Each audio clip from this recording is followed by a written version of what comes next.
Okay, call this work session to order, Wednesday, April 18th, 1 p.m., open for visitor comments.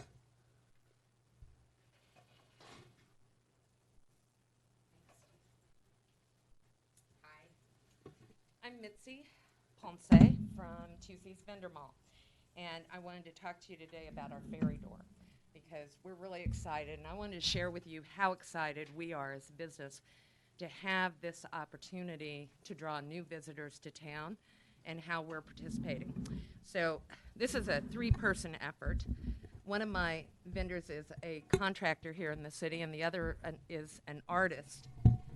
So I spec'd it out and bought the hardware. The contractor built it, and the artist decorated it, and it's even tiled. And so I know this is kind of silly, but we're so excited about this. We're hiding this in the store so that visitors can find it. And we've named our fairy. Her name is Cece, and she has a special power. It's the power to make old things new again, which is in line with our business. We're going to be putting together little packets of the things that she likes best, which are fairy dust, grains of rice, and beads. And we'll give them to kids along with a little printout that tells them about her story, how she came to live in the vendor mall and what she likes and things like that. And then when they find it, they can open it. And we have a little bench. I didn't bring that because it's ceramic and I didn't want it to break. But they'll be able to leave a little gift for her. And if they leave her a note, she will answer them either at their mail address or on our Facebook page. So we're looking at this as a way to reach out with these visitors and get them to know our store a little bit better, get to know them. And I just wanted you to know we are very excited about it. I've got 60 vendors now. I haven't heard a one say anything bad about this. They all look at it as an opportunity to increase their sales. They're very excited about it. Our customers are excited about it. As they're seeing our ferry door and we're installing this today, they're telling us how excited they are about this festival. So I just want to thank the city for working so hard to bring a new event to town.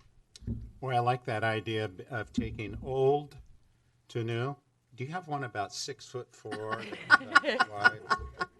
Gotta step into it. Anyway, thank you. Thank you. Other visitor comments?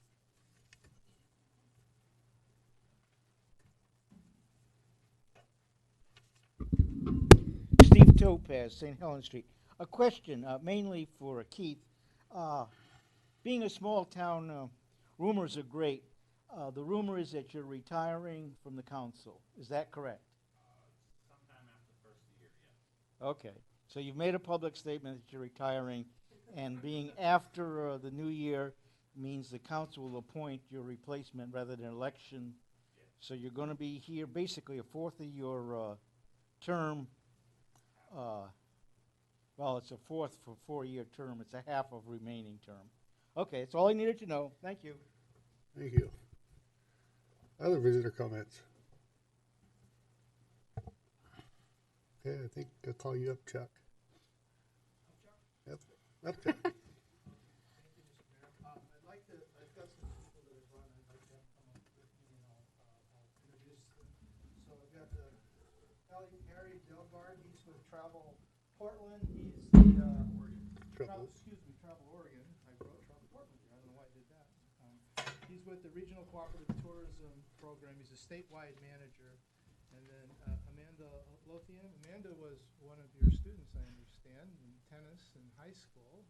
And she's told me she was going to bring some tennis rackets and balls with her to challenge you to a tennis match, I guess. But I don't know if that's going to happen. Oh, I get challenged all the time. But so Amanda's with Travel Portland, and she's the Regional Cooperative Tourism Program Director for the Portland region. And Amanda, I've known from working with her in Business Oregon as well. Casey Garrett is on his way. I don't think he's come in yet. He's with the Columbia County. He's Director of General Services. And then I have Brian Fawcett. He's with Clatskanie PUD, Brian, and he's also the president of the Rainier Chamber. And Della Fawcett, she's with the Columbia County Department of Emergency Management, among other things, and also is involved with the Clatskanie Chamber. So I think I'd just turn this over to Harry initially. He can talk about the program, what Regional Cooperative Tourism Program is, our involvement with it. Sure, and I'll restate my name for the record. My name is Harry Dalgard. I'm the Regional Cooperative Tourism Program Manager for Travel Oregon. And really what the Regional Cooperative Tourism Program is our mechanism at the statewide level to really work locally within communities and within a regional basis. We have 7 designated tourism regions that we work with across the state of Oregon. Those regions are the Portland region, the Mount Hood Gorge region, Central Oregon, Eastern Oregon, Southern Oregon, the Willamette Valley, and the Oregon coast. Columbia County is located within the Portland region. So that means Columbia County's included in a region with Washington County, Multnomah County, and parts of Clackamas County. The Regional Cooperative Tourism Program is defined by House Statute 4146, and that basically specifies that we administer a statewide program that gives 20% of our transient lodging tax collected at the statewide level back to the regions at a pro rata basis in which they collect transient lodging tax. So what that means for Columbia County is that you are in effectively the largest financial region that we operate in across the state of Oregon, which is good news. We have really established a stakeholder-driven process to help manage this program. We have developed a biennial planning process, which we're in the midst of right now. City Administrator John Walsh attended our kickoff last week at the Portland Zoo, in which we really asked for a lot of insight in regards to how to utilize this resource at a regional level, and then how Travel Oregon can start adapting our statewide plan to ensure that locals' needs are met and considered. So that planning process will conclude in the following year, and we'll have a plan set in place for the state, and then also for regions to enact tourism management plans that incorporate destination marketing, sales activities, and then destination development style activities. So destination development was also recently included in that House Bill 4146, so that investments in tourism-related facilities and things that would improve the destination qualities of communities around the state are included as part of acceptable uses of this state resource. So before I hand it off to my colleague Amanda at Travel Portland, I just want to talk about how we've really worked with communities along the way to develop regional equity and ensure that geographical equity is prioritized throughout the process. So we work with 7 regional destination management organizations for the Portland region, which Columbia County is in. We work with Travel Portland. They are designated through an RFP process / RFQ process, and they are the designated recipient of that pro rata share that I alluded to earlier. With that resource, they are designated to run a full region-wide program. So they are designated to develop a management plan that accounts for all regional communities and everything there within. And that's really been our focus is to ensure that we do have statewide coverage in our strategy with the Regional Cooperative Tourism Program. This program is meant to bring in everyone, every community, and for every community to have a voice and opportunity for that voice to get integrated into regional plans and then into the statewide plan. So I realize I just threw a lot at you. I can follow up with that state statute, our programming guidelines, if that would be helpful for the council. But with that, I'll hand it over to my colleague Amanda to really talk about the regional implementation of the Regional Cooperative Tourism Program. Thank you, Harry. Good afternoon. For the record, I am Amanda Lothian. I'm the Regional Cooperative Tourism Program Director for the Portland region. I work with Travel Portland to manage this program.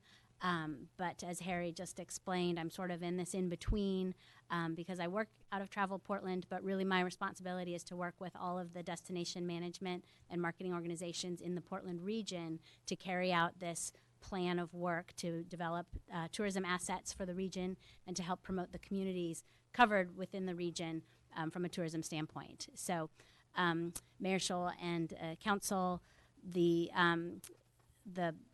further details I can share about how the plan works that might be relevant to you are essentially as the regional destination marketing organization for the Portland region, we gather together all of the communities that are contained within the region, and through the stakeholder process, we try to gather input and feedback on a plan of work of how best to use these investments that come from the state through their collection of state transient lodging taxes.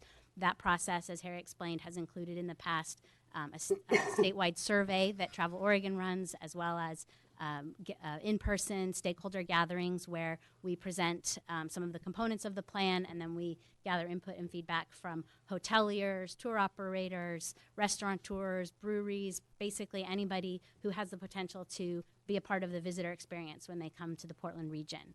So that plan for this year is the most robust and complicated it's ever been because of the increase in revenue that's coming from the state and the ability that we have now to coordinate a comprehensive plan for the region. So as Travel Portland and as the RDMO for the region, we bring together the representatives from the Clackamas County Visitors Association, the Washington County Visitors Association, the Gresham Area Chamber of Commerce, Travel Portland, which basically covers most of Multnomah County, but not all of it, which is why Gresham is sort of a standalone because they're not covered by the Travel Portland contract with the City of Portland.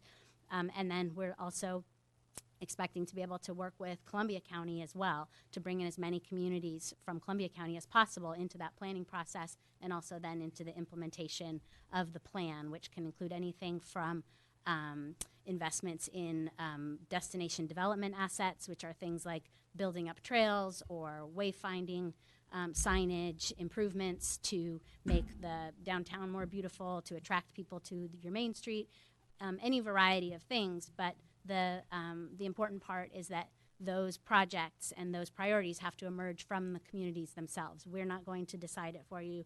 Travel Oregon's not going to decide it. We rely on the entities that can best represent and balance out the priorities of the communities to essentially bubble those things up to the top and say, okay, this year our priorities are these three things, and we want to work with the regional partners to help make those a reality and to help manage the investments in those things and make sure that they achieve their goal and that we have a success that we can report out back to Travel Oregon at the end, because they are ultimately the ones that we have to report to and that approve the plan and then that put the plan up on the website with all of the tactics listed out and the budget, and so that it's also a publicly available resource so that anybody can go in and look at any time and see what's going on, where does it stand in the process, what are the outcomes that are achieved. So that's essentially how the I think regional we're plan familiar works. with how this works. Okay. Appreciate it. I know we did apply for, I think, a wayfinding through Travel Portland, Oregon, for the archway coming into Columbia Boulevard. Yeah, Travel Oregon. Yep.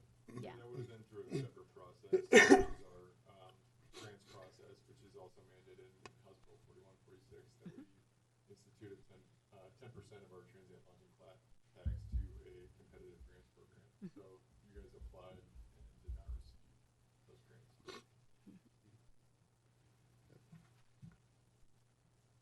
So any questions more for either Amanda or Harry then on the program itself?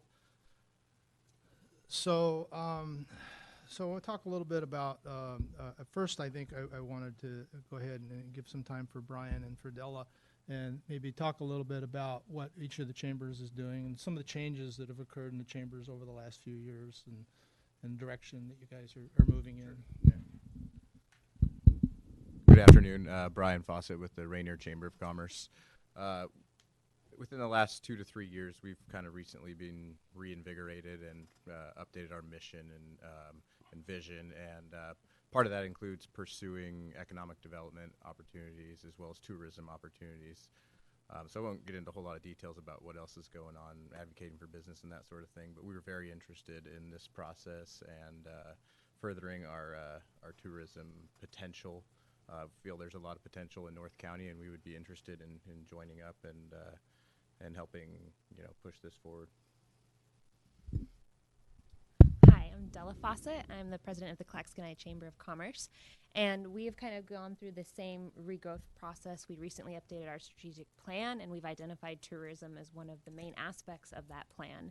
We get a lot of traffic that comes through Clackamas heading to the beach, and we want to find a way for them to stop and come to see us. And we have a lot of businesses that are very interested in that.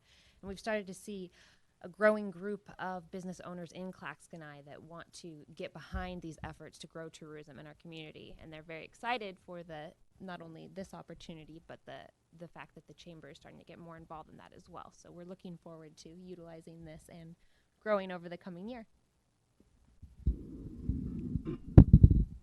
Questions, comments?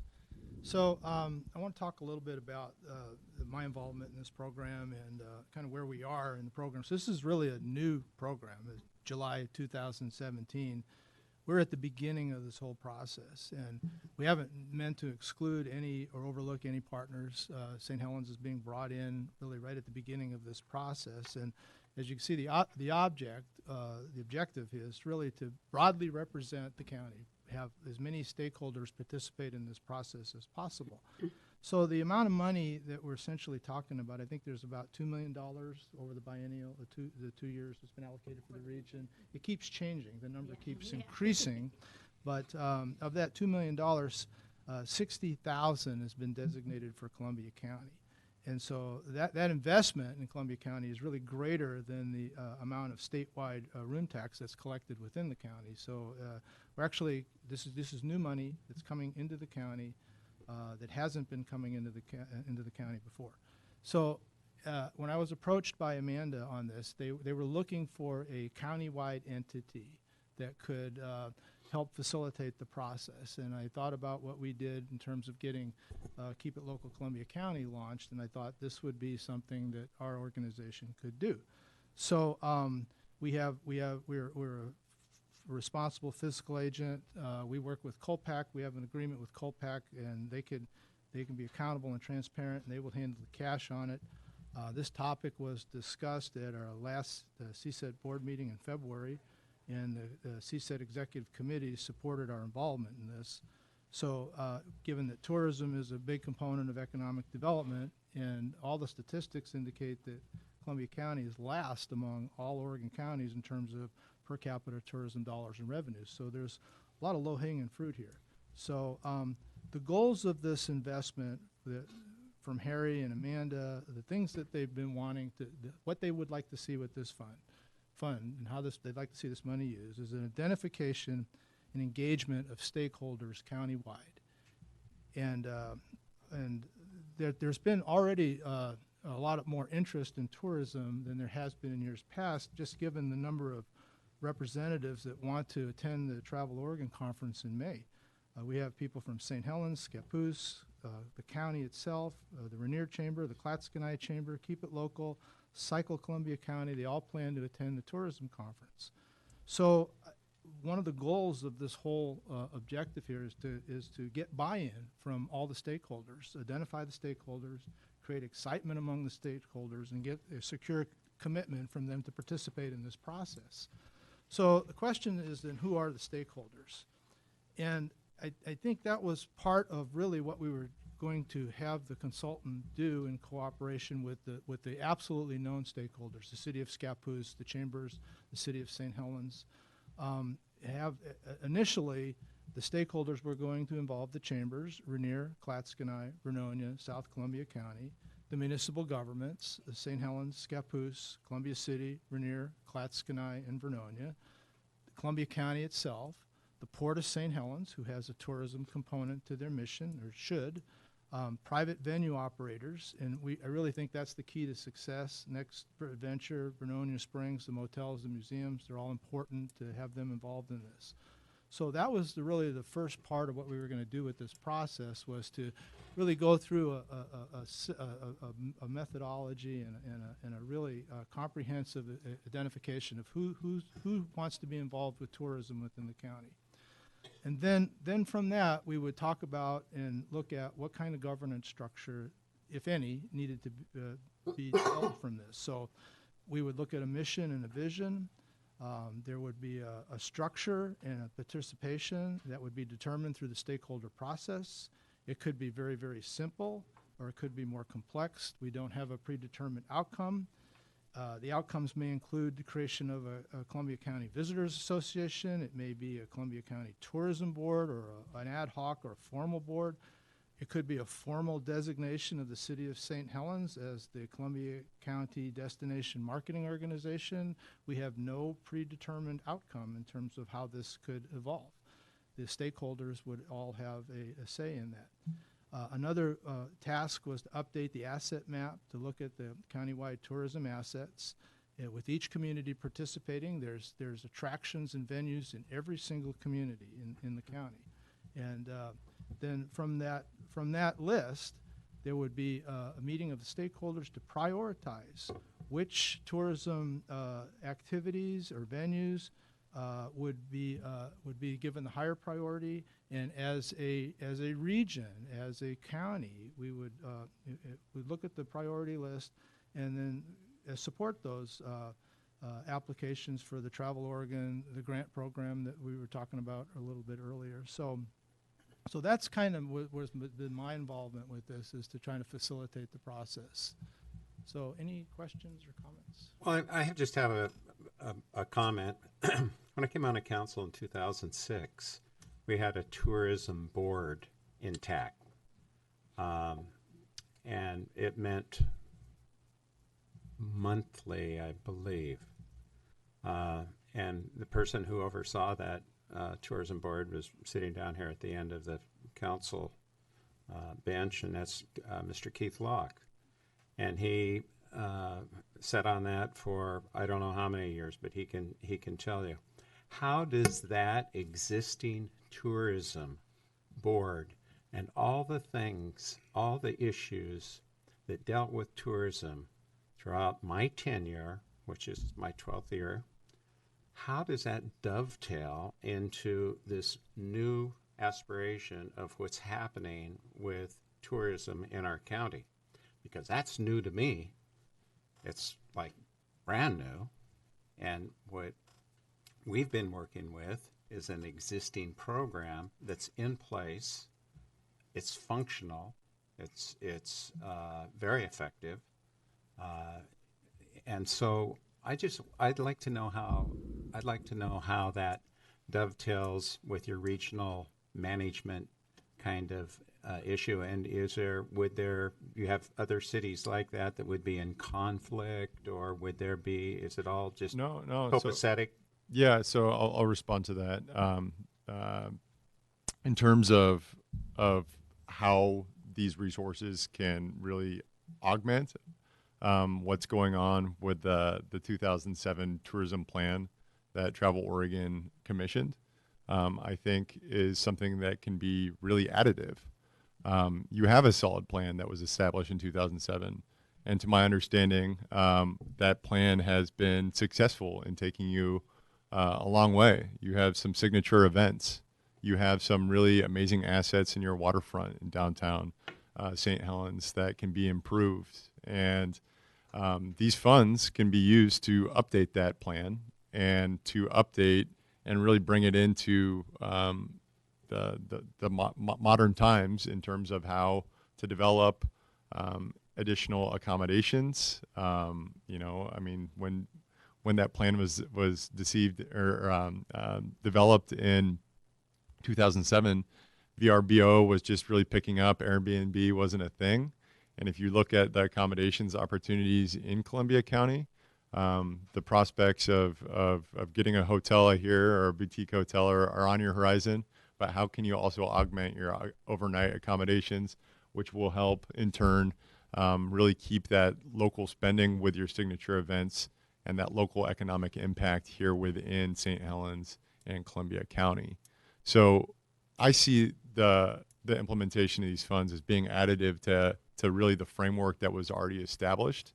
And whatever gets decided by the county stakeholders as this resource matures over time, however that board or however that structure decides to spend the money is entirely up to them. The state wants to see these systems in place, and we want to support ongoing investments in communities that we've worked with over time. And we've done that in places like the Southern Oregon coast of, communities of basically Brookings to Coos Bay. We worked with, over a two county area and really working, as a collaborative joining agency to really bring those communities together to have them acknowledge that, their collective assets were stronger together than they are singularly.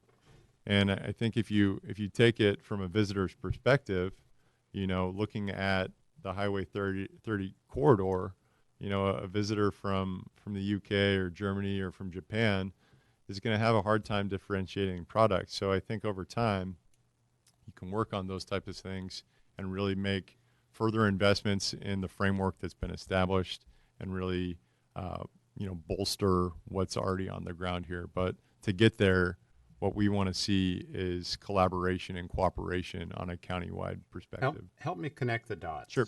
Yep. The CCET was acknowledged just probably by scanning through or Googling through Columbia County and seeing what was going on with economic development or whatever. It seems to me that the CCET is, I would say, 95 to 98% involved in industrial development.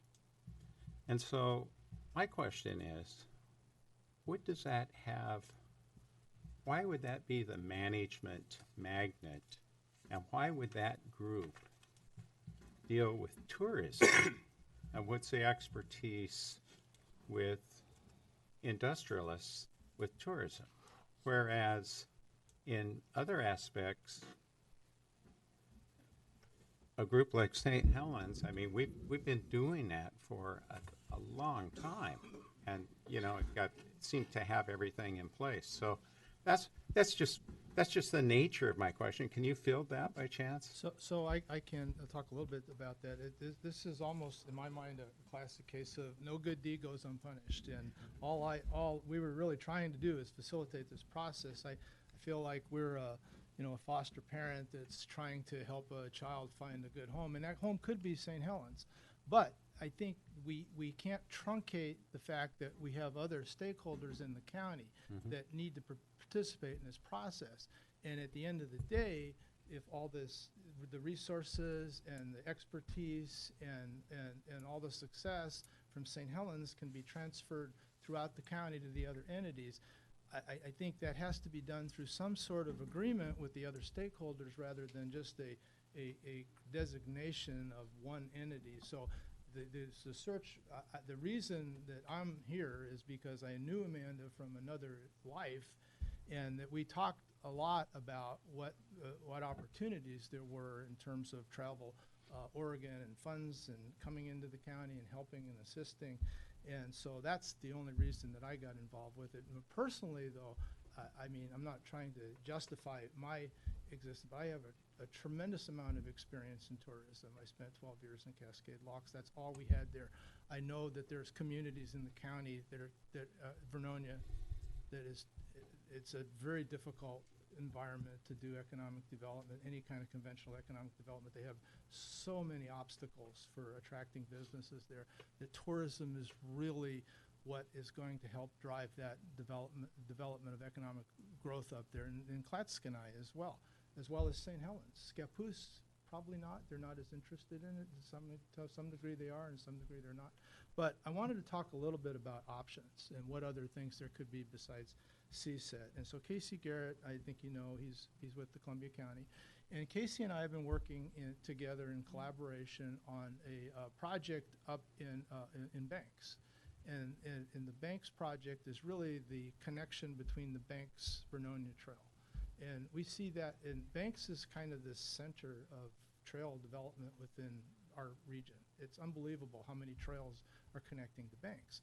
And so we brought Bill Blanks into this conversation as well about how we can leverage funding to make sure that Vernonia has this connection to Banks, and that the trail is getting invested in properly.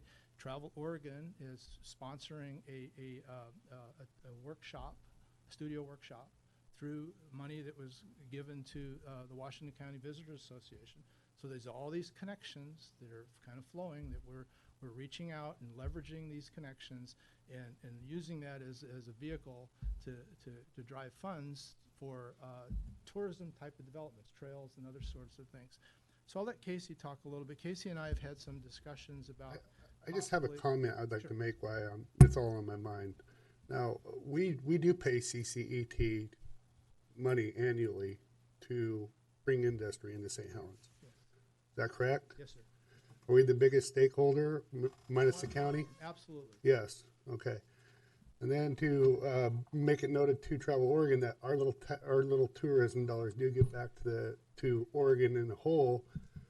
We had 7 people here from Tampa Bay, Florida on a Monday that were here for Halloween Town. They had missed the movie actresses and actors, and they weren't upset about that though. They were happy to be here. Twilight was filmed here. This is for Halloween Town, and they were going to go travel the gorge. And I said, well, you need to stop by Bonneville Dam and look at the prehistoric sturgeon. You need to stop at Multnomah Falls. So, I mean, our little tourism dollars are bringing stuff to Oregon too, that we have here in town. So, Right. And- And we're not denying that at all. yeah. So, well, and I hear what you guys are saying, but I'm kind of with Doug. I'm kind of confused on where CCET. I need industry here. Yeah, and as again, we're just facilitating a process. It's not something that we're looking for long-term involvement in, where we have a mechanism set up for doing this. We get, the idea was to use the funds to bring a consultant in. The workflow would go through the consultant, and that consultant would work on the tasks that we talked about earlier, which is really getting stakeholder involvement and then figuring out how this was gonna go forward. And the result of this could be the designation of St. Helens as the regional marketing organization for Columbia County. That may be the most logical thing that comes of this. So I see it as an opportunity for the city as well as the other stakeholders to all get Yeah. The only reason I'm giving you this is because I have to answer to my taxpayers. I work for them. I'm not here on my behalf. So let's talk about an alternative to CSET, because there seems to be some objection to CSET's involvement of this. And so we were talking with Casey, and I know, Casey, you want to discuss a little bit what we're doing, what we're thinking of doing? Well, it's fairly preliminary. Sure. The discussion on the Columbia County Travel Oregon project is in the beginning stages, but I have worked with Chuck this past year with the Washington County's Visitor Association for rural recreational opportunities, and taking a regional approach. I actually had no idea Chuck was involved in that discussion until I showed up. I heard through the grapevine this was happening, and I wanted to make sure Columbia County was represented. Showed up at a meeting, and Chuck was there, and from there. And if I could comment, the reason I'm involved with that, because I have to have a project in every community, and this is the most compelling project for Vernonia. That's why I'm involved. Yes. And I believe it's something that there was an attempt in years past to do something very similar for the benefit of Vernonia and CZ Trail development and some other things. Yeah, that's weren't on the quite there Travel yet. Oregon plan. That's back in 2007 or Okay. 6, I do believe. And at that time, I was a local contractor and had nothing to do with any of this stuff. So Actually, our tourism director was involved in that. Okay. So anyways, I have gotten involved in this group and have been on the steering committee with Chuck and many others. And I've made a push from the beginning. It was kind of CZ Trail focused, showing just the Scappoose end of the county. I had a hard time with that because not only the many things I do with the county, a big part of it is county parks, and they're spread out all over the county. So I've been pushing that a lot of it's turned into maybe a cycling focus, and the trail connectivity focus is what makes sense for this particular workshop that we're working on to produce an end product, which might be a focus on cycling opportunities and trail connectivity. I think makes a lot of sense for the focus for this Washington County Visitors Association project.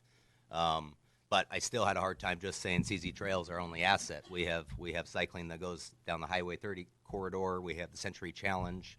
I asked Bill Blank to get involved, and I've been pushing that for a more broader picture of Columbia County to make that map look a little bit bigger regionally. And it's a cycling focus, which I'm not a cycler, but I think that is something that we obviously can provide here in Columbia County. And I don't want it to be just Scappoose, just CZ Trail. I think St. Helens, Rainier, Clatskanie, Highway 47, all of the assets that we have around the county, I'm hoping to try to get some of those into this discussion.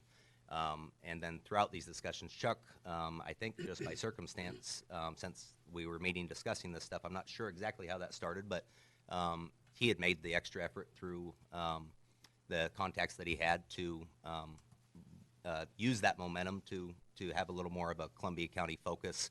And I'm not sure the beginning stages of that discussion, but I am supportive of the idea of not just focusing on one town. I think anything that we do in any of our towns will benefit all of the towns.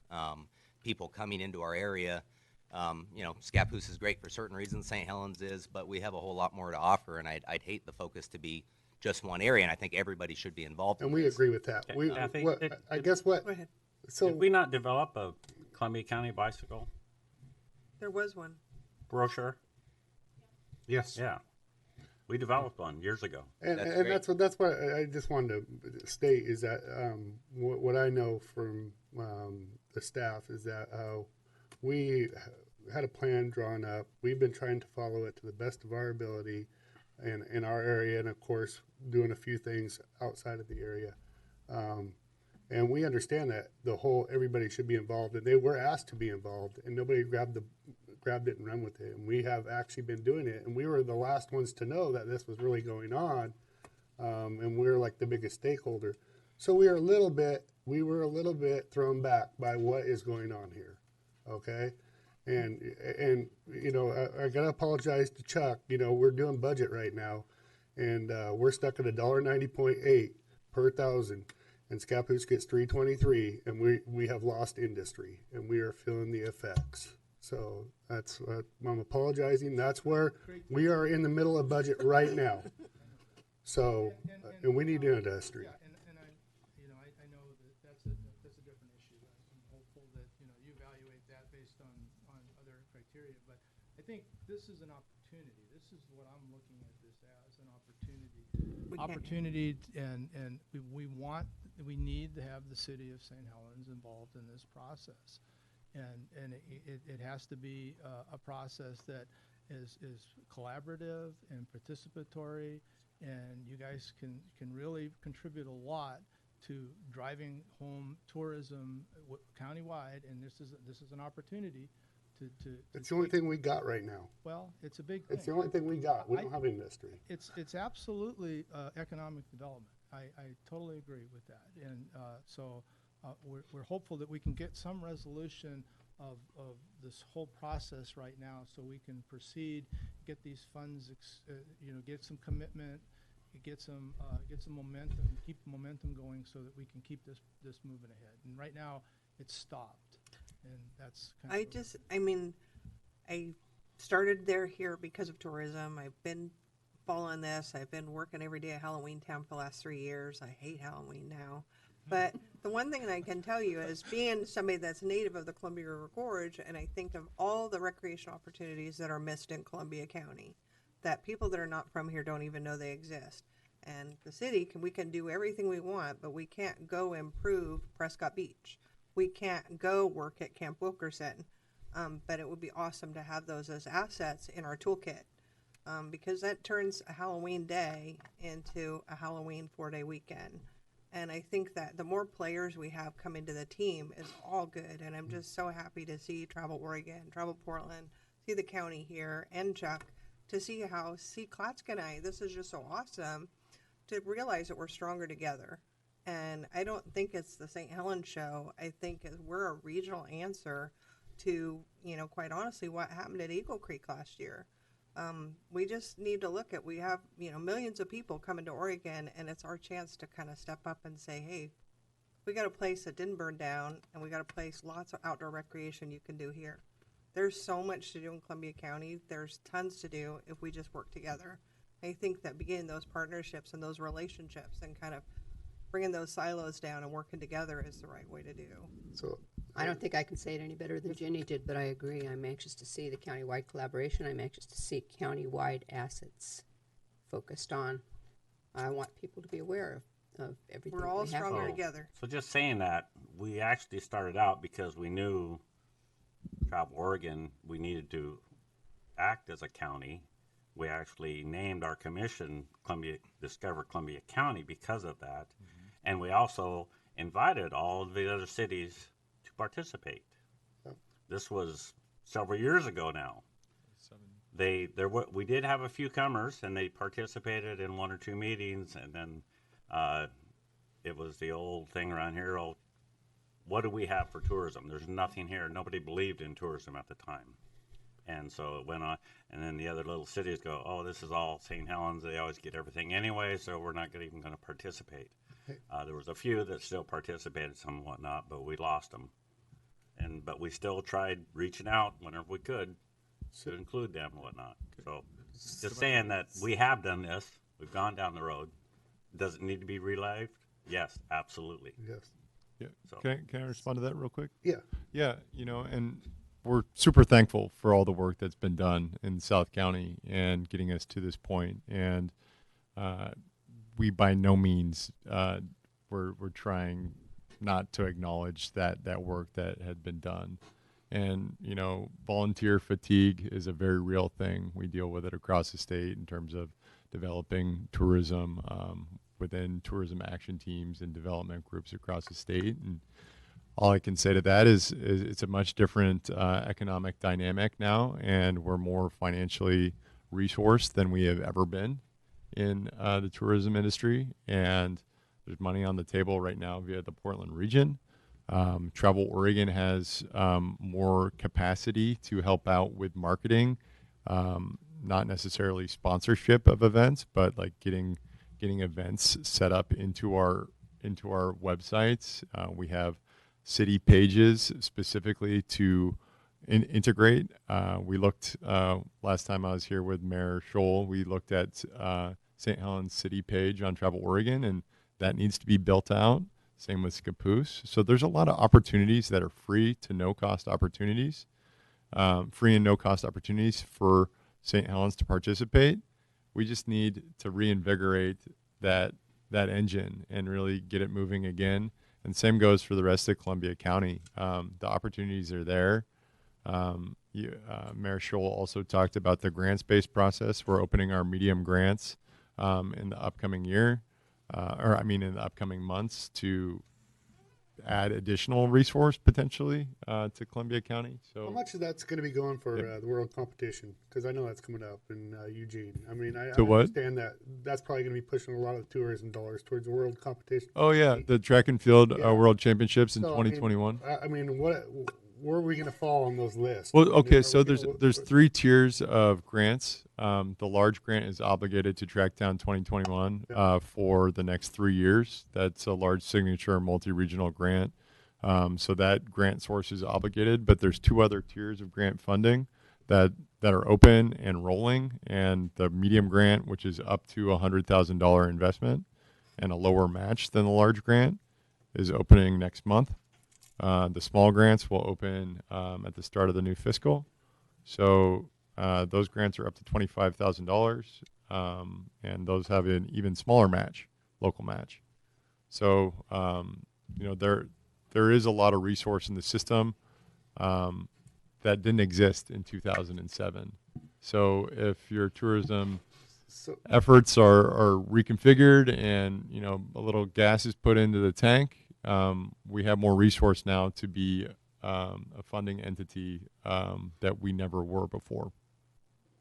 So I think what I hear us saying is we're not opposed to whatever, and we know you guys are going to do whatever you want to do anyhow because you are who you are.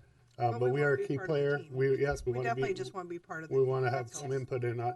And I'm not trying to cut you guys short, but we're supposed to be discussing courts, and I have a prosecutor and a judge, and got a from the deck county behind you. here that need to actually get back to work. So if anybody else has any No, last thank you so minute much for things- coming. We really appreciate it. I just want to thank you for being here. Really appreciate it. And just on real short notice, I know Chuck and I were talking, and in many senses, I answer to Chuck. In many senses, I answer to John. And I'm right in the middle going, what's happening here? What's going on? So that's why I invited you in, and I apologize for that. And on very short notice, thank you for dropping what you're doing and getting here. Yeah, Harry, I'm actually really not that high-strung of a guy. I'm pretty laid back, just so you know. Cheers. Okay.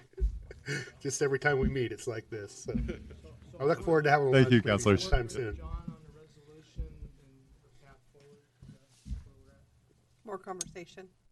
Sounds good. No. Path forward. Okay, so now we're going to jump forward. We're going to talk about discuss proposal for municipal courts judge and prosecutor Matt.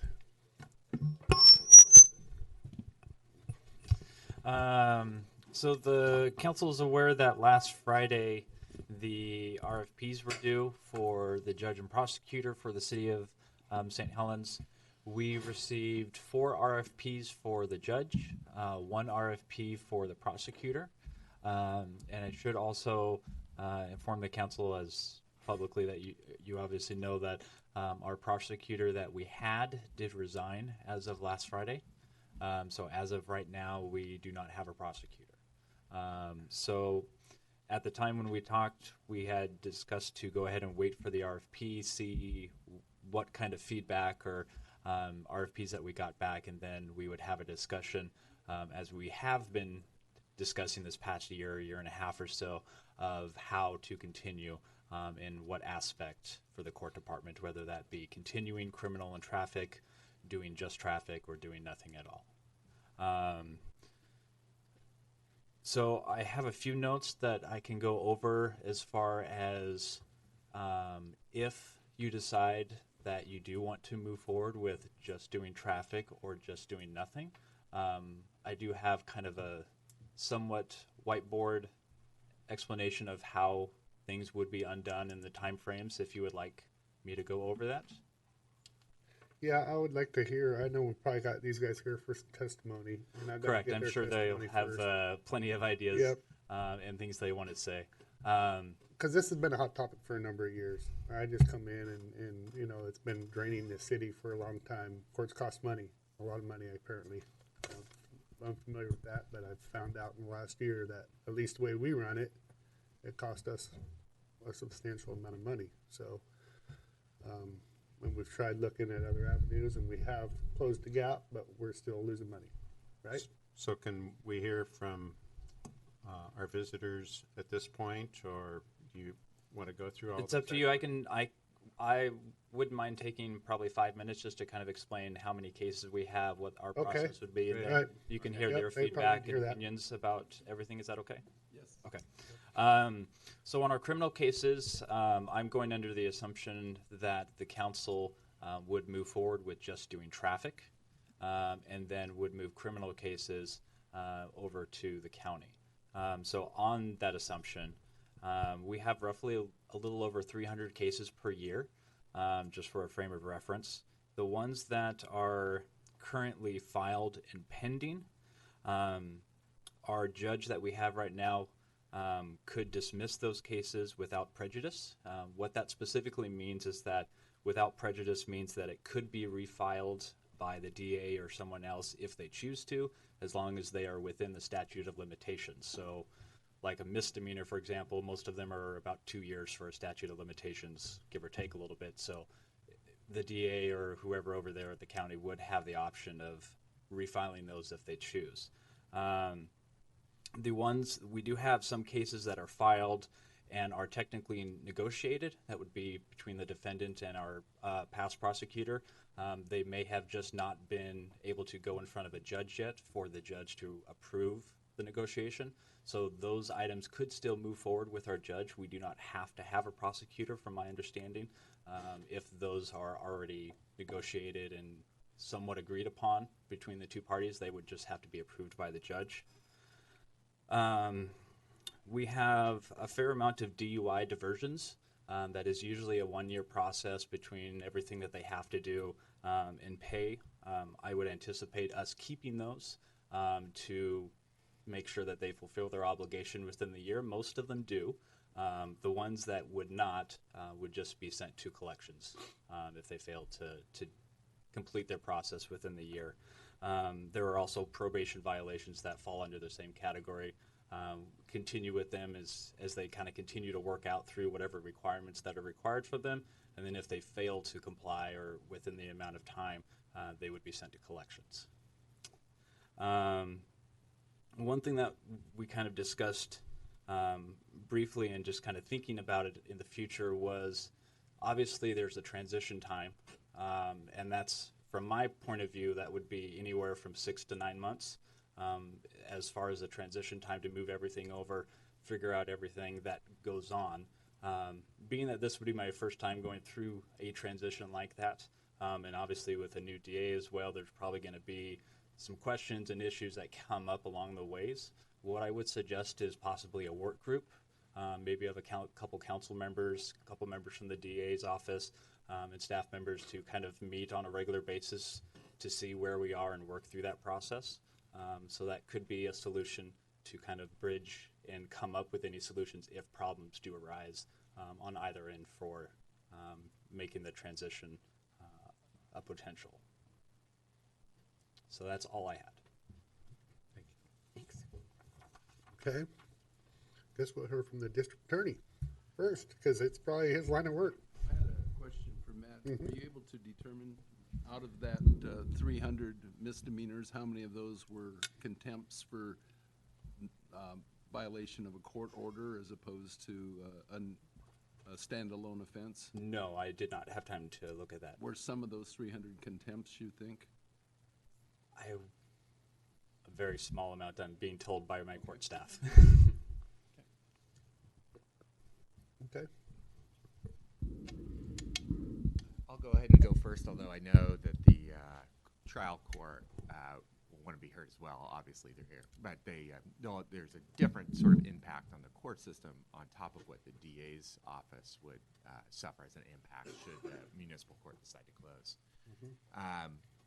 When Mr. Franklin was nice enough to come tell me when this was becoming a more realistic possibility on Monday, and so since Monday I've been trying to do some information gathering to determine what sort of impact this would be. And of course the guy I went to first was the poor soul in my office who handles 100% of our misdemeanors currently, Deputy District Attorney Brandon Riffle. And we pulled his numbers, and he is at approximately 600 cases that he works, that he has open at any given time in our office. And to say that he's stretched thin would be an understatement. And actually, that's a significant increase for reasons that we surmise are related to the fact that there's more law enforcement on the streets here in Columbia County than ever before. We've seen a huge increase in the number of cases over the last, in 2017 and 2018. In fact, we have a 30% increase in 2017 in the number of cases on the misdemeanor caseload that we see in circuit court. Our numbers match up almost perfectly with the circuit court numbers on that point. There's an increase in felonies as well, but the misdemeanors specifically have jumped a lot. And so Mr. Riffle in my office is working very diligently to stay on top of those cases and be fair to the defendants and fair to the crime victims on the case and do a solid job on these cases. When we kind of did an accounting for his day, he's kind of, we really realized that he's spending 40 plus of his hours a week working to file the necessary paperwork, to charge these cases, and to make the necessary court appearances to prosecute these cases. And once he's done with that, there is no day left for him. So when there are trials that come up, which obviously come up on occasion, he's got about 12 on the calendar right now for in the foreseeable future. That's an extracurricular activity for him in the sense that that is weekend work and work that goes well after 5 o'clock. In other words, what I'm trying to express is that I do think he is spread as thin as he could possibly be.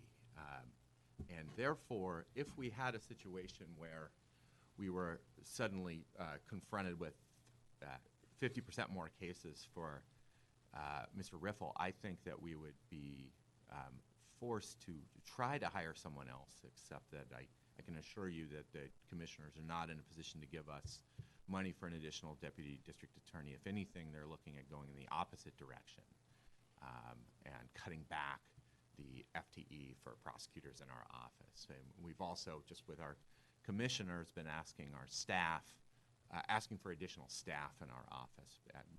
And that's something that we were set to do, but were recently delivered bad news that the commissioners had to walk that position back, and they're not able to give us the other staff person that we believe we needed even before this new issue with the St. Helens Municipal Court came up. Trying to paint a picture of what it would look like if we were to take these cases. It would be bordering on impossible for our office to be fair to crime victims and hold people accountable that commit crimes, misdemeanor crimes in our county. There would be a new level of triaging cases that I don't really think that our district attorney's office has ever experienced before. We would be having to make really hard decisions that I don't think are fair and just, in which we would have to tell crime victims in certain categories of cases that their case would not be prosecuted at all, wouldn't be prosecuted in as meaningful as a matter as we would like. And what we would find ourselves doing to a great degree is reducing crimes to violations. And when you reduce crimes to violations, we would of course be selecting the most minimal, the least serious crimes we could, but those are often the cases that are most in need of government intervention in the form of probation or a short jail sentence. When someone is committing trespass, committing harassments and minor assault offenses, those are people that are, quite frankly, need the intervention of the court system. They need to see a judge. They need a little time in jail. They need drug treatment. They need alcohol treatment. And if we're forced to reduce those cases to violations, we will have no authority to impose those sorts of sentences. And as a result, I think that there's a very high likelihood that those people will return to the community and commit more serious offenses in the future.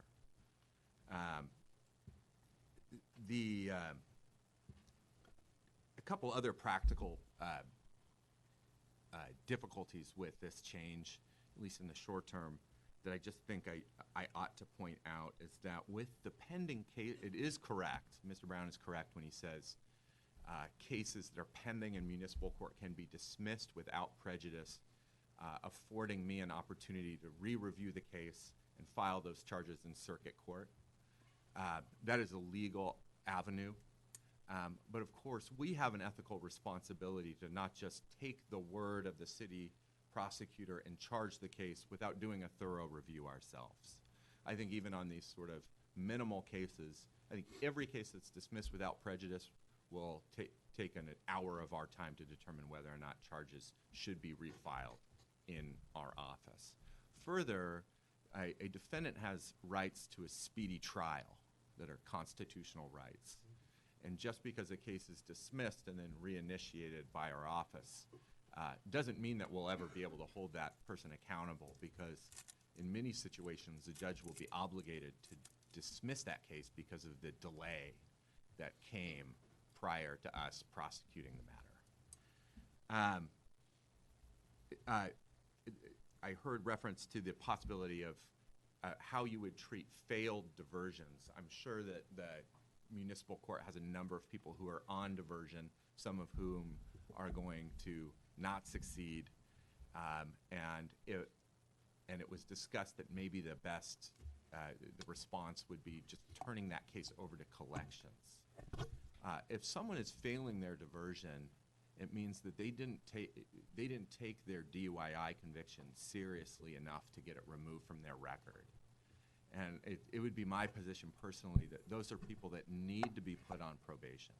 They need further intervention with their alcohol issue or their drug issue in order to protect the public. So if at the time of their diversion failure there was no prosecutor there or judge to hold them accountable on that diversion, I think that could have real serious ramifications for public safety. And one last thing, just to put out there for the council, as I sort of scrambled to sort of prepare for this hearing, I sent out an announcement to the other district attorneys in the state, because it won't surprise you that this isn't a terribly uncommon phenomenon. There are certain city councils throughout the state that are desirous of closing their municipal court. One of every Eastern Oregon DA asked me to check in with Umatilla County District Attorney Dan Primus. And there, I think there was a similar situation that happened with the city of Hermiston. And I don't know the details yet, but it's my understanding that they decided to, I'm getting this secondhand, but they decided to shut down their municipal court. There was no sort of additional compensation given to the district attorney's office. It was a hard situation for all involved, and all I really can tell you is that my understanding is that Hermiston is in the process of reinstating their municipal court. So apparently they regretted making that choice to some degree, and that's all I can say. We also discussed the possibility of a night court becoming an available option. And so I took a poll as to whether or not there were district attorneys' offices that were participating in any sort of night court system. And I didn't get any district attorney's office that was administering that sort of a program. There are sort of evening courts for traffic violations where lawyers don't typically appear, but nothing involving criminal cases, and I think the trial court administrator might be able to talk to you about some of the reasons why that is. Okay, thank you. My name is Zoe Wild, and I'm the trial court administrator. I'll first speak to what Jeff just mentioned.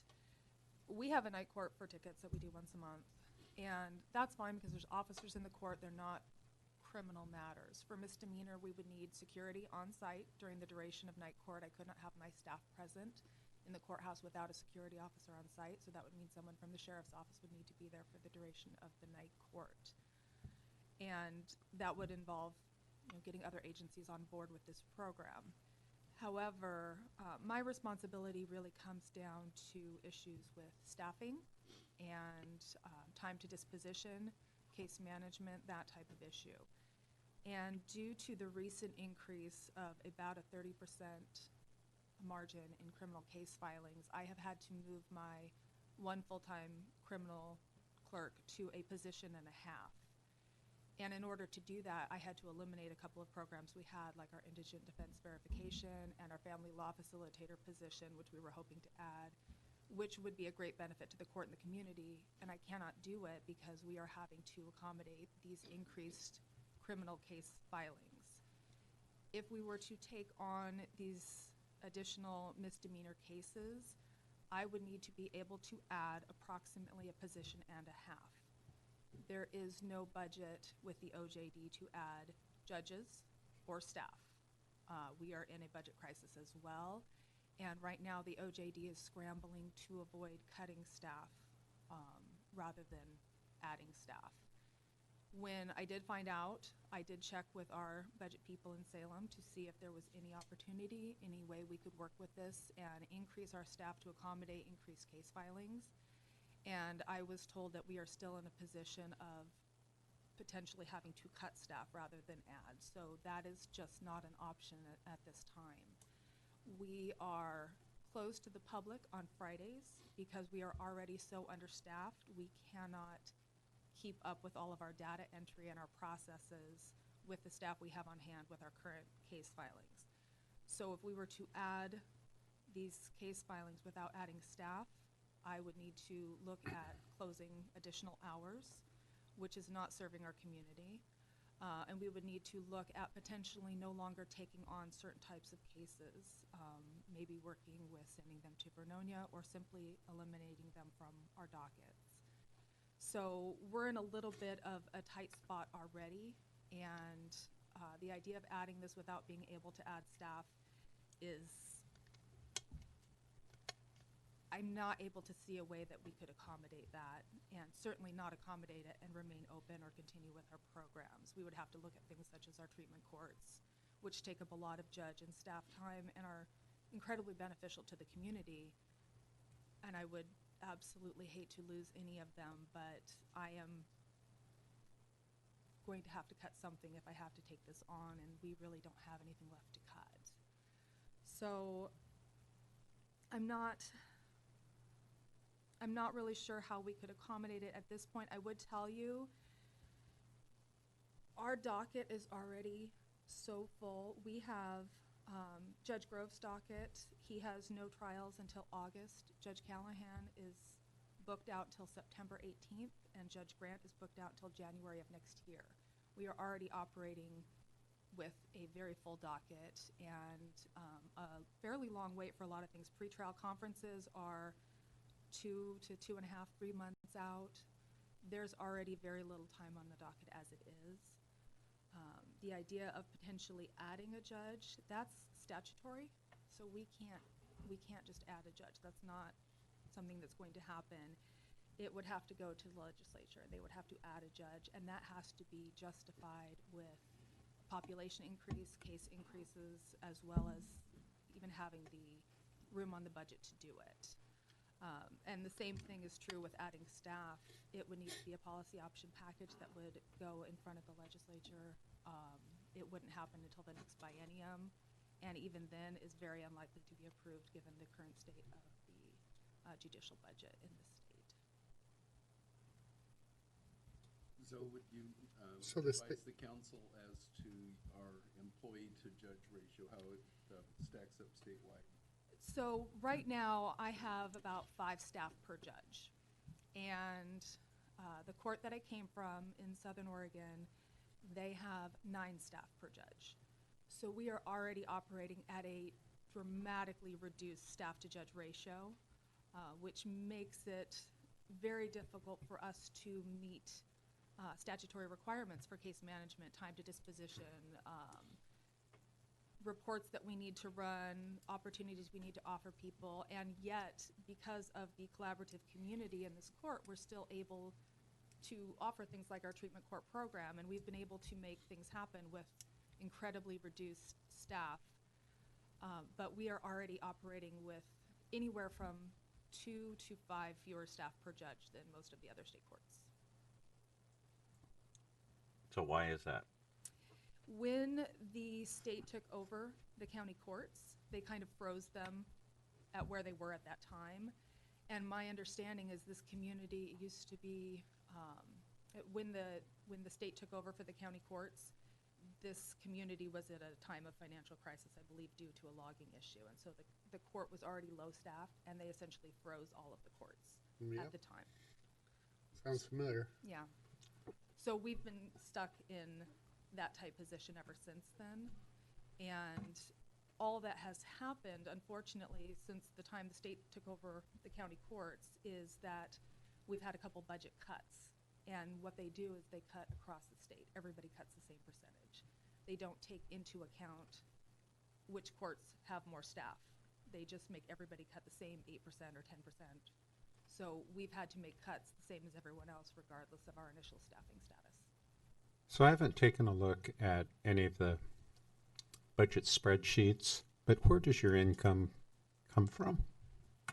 Basically, I'm sorry?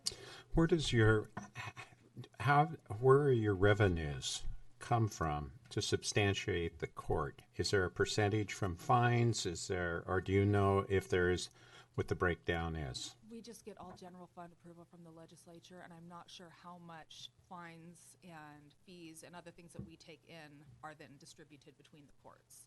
I think it just goes into a general pool for the different state agencies that then the legislature disperses. So our actual income doesn't really factor into what we get. Everybody's allotted some certain amount from Salem at time of budget, and it's usually based on the prior year's expenditures, but how much we bring in doesn't impact that. The court does not keep any portion of the fines or fees that we impose. Oh, okay. It all goes to Salem for redistribution. It's just a general fund. All goes to general fund. Is there ever any money earmarked for courts to function? Your courts. Does a retired, one of the retired judges who's won the lottery, can he give a certain amount of monies to your courts to help facilitate things? No, it has to go to Salem. Everything goes to Salem.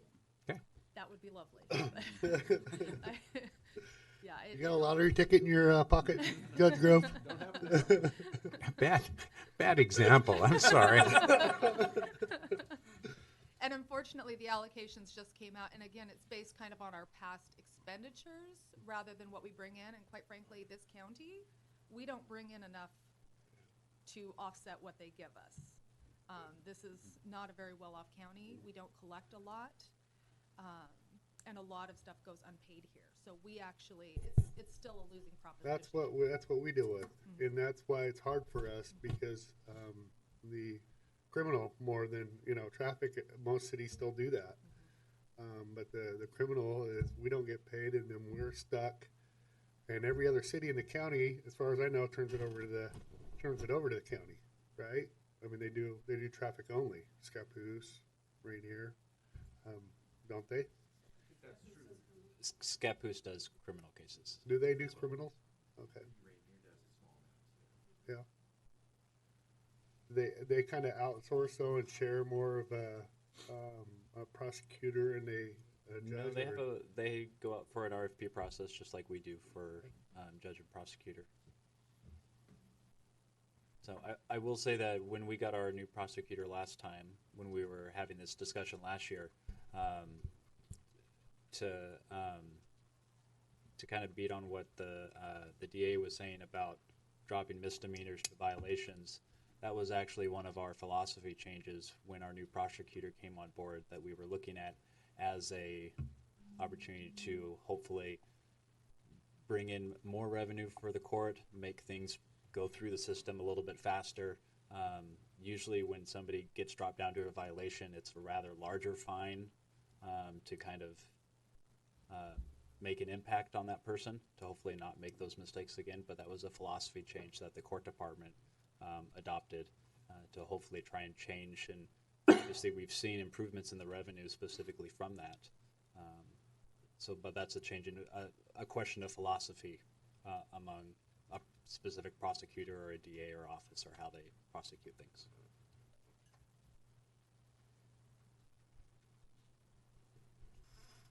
It's tough for us because I'm just sitting here and we're crunching numbers too. We're doing it right now.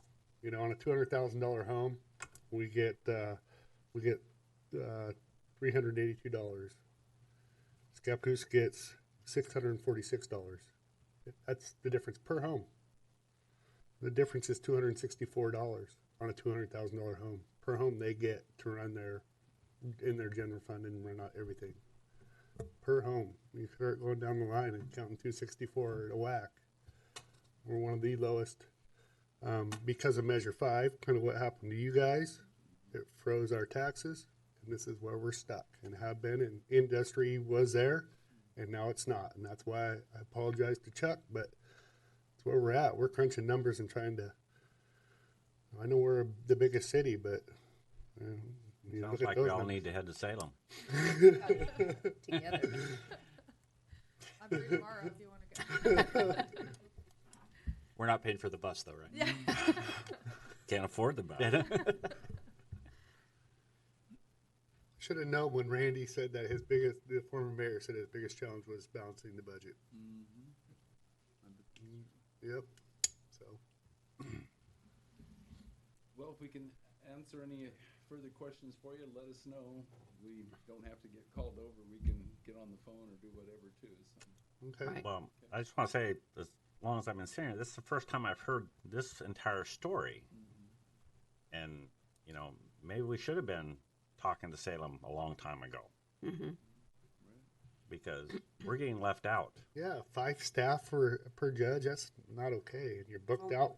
I think Jennifer's clear till next year. And we're in a loop we can't get out of. well, some of it's we have more police, but some of it is the influx of population. Right. Which We I'm just have actually, more and more people moving out here, more and more people semi-homeless, and more and more people with chemical dependency issues that, you know, you can just look at how CCMH is exploding to know that the burden is big. Saying, well, we don't have more police. I heard you say we have more police. We're down We don't. 6 policemen, Terry? Countywide. We are. Terry, can Right, you but click we on your haven't been mic? There fully you go. staffed. We haven't been fully staffed. We've been hiring and training for a while. We've Yeah, been but I down think- for the last 9 years. We've been I think to down Jeff's police. point, though, when he said that there was more law enforcement in the county, that doesn't mean there's more law enforcement officers. I'm not putting words in his mouth. That just means there's a lot more law enforcement because the officers we Being do have being needed. are really, really busy. Yes. Right. yes. Yeah, I didn't mean to put words in your mouth, Jeff. That's just we have not added staff, and you know that for a long, long time. I do think the argument could be made, though, to your point about the increased population. When I spoke about, you know, this legislative concept, statutory change for additional judges comes about when we have increased case filings and an increased population. And I think that time is coming. It's just, Well, we're I not mean, here with yet. housing costs and homeless rates, underhoused rates, all those things lead to people making desperate decisions. I don't think that we have a lot of people have turned bad. I think that people are in desperate places right now. And I think that some people are doing better, but a lot of people are on the edge, and you guys see them all. And it's a sad state of affairs that we can't help all of them. Well, We got to try to do our best. what I want to know is how, I mean, this is our problem. We're right across the street from each other. Yes. How do we work this out? How do we get to where we need to be? Because that's the issue.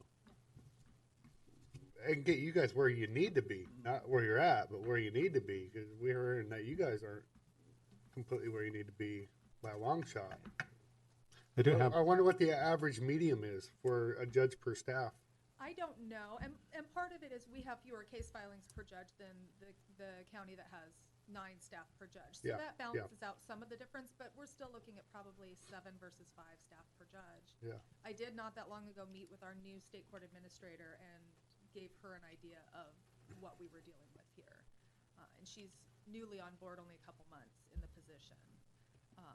And she understands the issues. She worked for Multnomah County during our major budget cut of, I believe, 2008.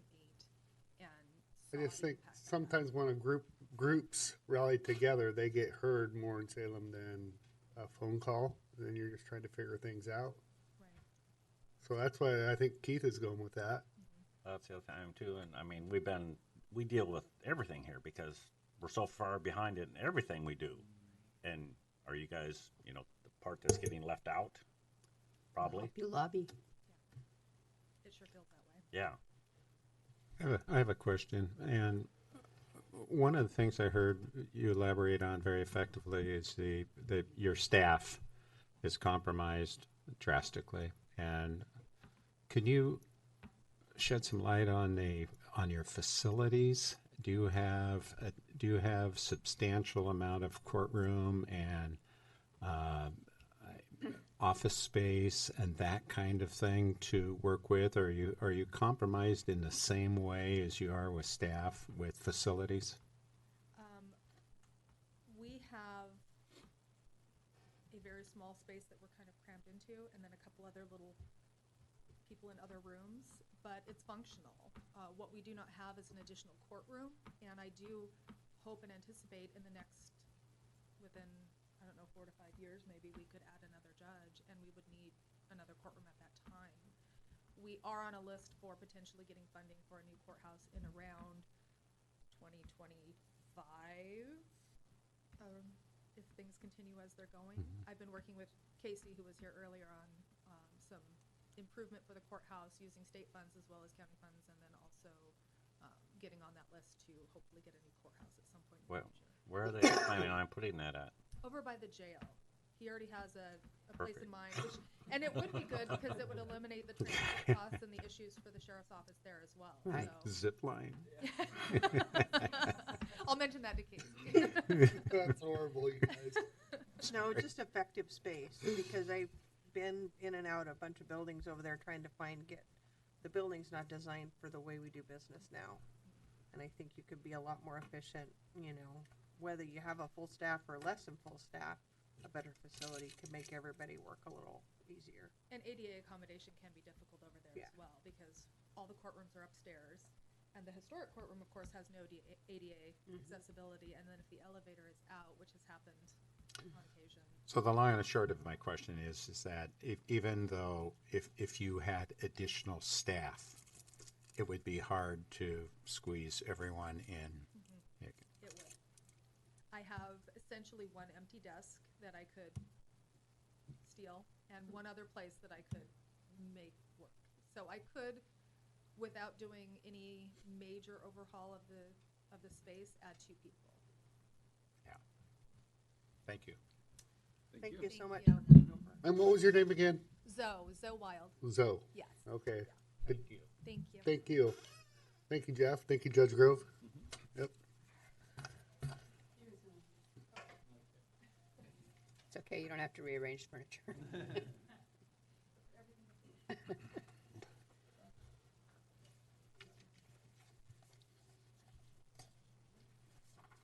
Okay, Matt, back to you.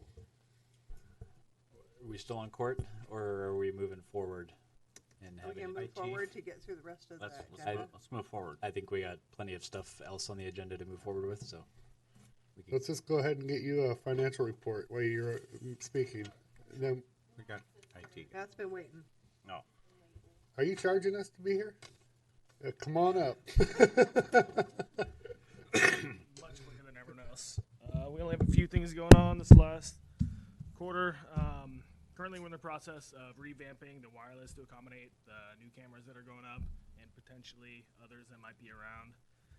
And then the second thing for City Hall, we got our Veeam set up, which is a service that backs up our servers locally to this device, essentially, so we could restore a whole server a bit quicker rather than pulling it down from the cloud. So that is great. And then the police GTAC program, it's our new in-car mobile devices that they issue tickets on and all that such. That was a huge project in coordination with Columbia 911 over here. That seems, I think it's mostly done now, Terry. The last thing we're working on is just getting the last couple cars, getting our hands on those devices and getting them set up. But I think that whole thing is pretty much set in stone now. So those are the 3 major things we have going on. Any questions? All right. Thanks, Max. Okay, Crystal.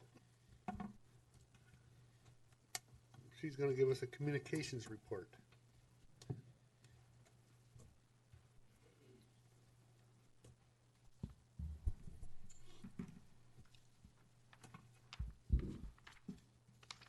You're not charging us for this, right? I believe so. I think you give me a paycheck. It's double, but plus dessert. I'm just gonna skip over most of the statistic stuff and only highlight the fact that I think our city's Facebook page might have finally actually reached a saturation level of likes and stabilized out. Police is still going up, and I believe it will as we continue to try to use it more. One thing to watch with our social media, however, if you've paid attention to the news at all lately, Facebook has basically been experiencing an implosion of bad news. Cambridge Analytica fallout basically means that it was a third-party privacy data breach, which means a bunch of policy changes potentially coming to Facebook and a movement of people that are deleting their accounts on Facebook. It'll be interesting to see over the next few months if that affects us at all or not. Now you know why I didn't use Facebook. The other interesting thing, which actually happened before Cambridge Analytica happened, was that Facebook in 2018, at the very beginning of the year, changed its algorithm for businesses, which government falls under that algorithm change. So they're prioritizing family and friends in news feeds instead of businesses, and basically Zuckerberg has pretty much been quoted as saying he's making it extremely difficult for businesses to show up in news feeds. So we all need to share. Yes, so the point being, the new algorithm for businesses is you need to do more video, you need to do more live stream, you need to get people to comment on it. But if you do engagement bait, which is basically saying comment on this or like this, the algorithm is set up to notice that and downgrade that post. So it'll be interesting to see where we fall in the end when all that evens out. I attend bi-weekly Twitter discussions with a national government social media group, and their last chat was on the algorithm change in Facebook, and these are people that have far more followers than we do, 30, 40,000, that are saying 90% of their posts aren't even reaching 1K anymore, which was something that was super easy for them to do in the past. So it's blocking them? Is that what I heard you saying? It's not blocking them. We're just not showing up in feeds anymore, or it's extremely hard for businesses to show up in feeds now. And it's the algorithm? Is that what you said? It's Facebook's algorithm. So basically, how they prioritize who shows up in private individuals' news feeds. Could some of it be audience shrinkage? It could be. Ours hasn't shrunk at all. I mean, this is, I mean, I'm not. Of the people that have left from Cambridge Analytica. Well, people that have left, but people that spend less time on social media. I know when I went from a big screen to a little screen, I look at it for 1/10 the time. And I mean, I'm not seeing as much. Potentially, yes. I'm not screening as much. I'm not spending as much time on it. And so I'm not seeing as many ads. I'm not seeing as many businesses. Yeah. Because I'm looking at 7 inches of screen, not 22 inches of screen. Yeah. I think for sure, given the severe drop suddenly in the beginning of the year, it has more to do with the algorithm change than anything. But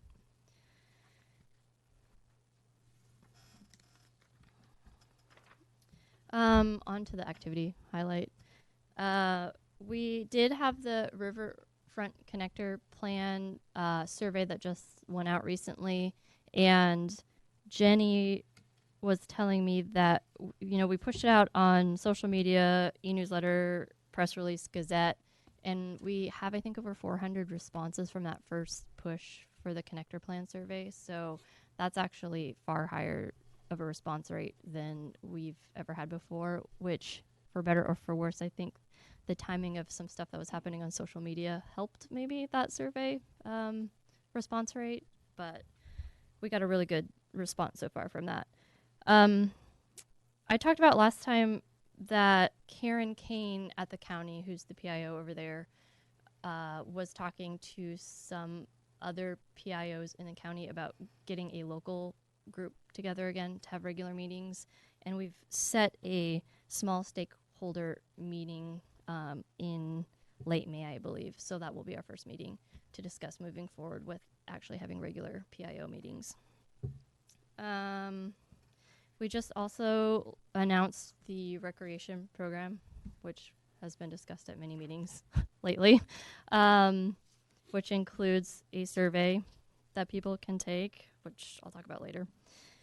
I've also been attending many of the reserve academies that the police department is putting on. It's their 4th reserve academy right now.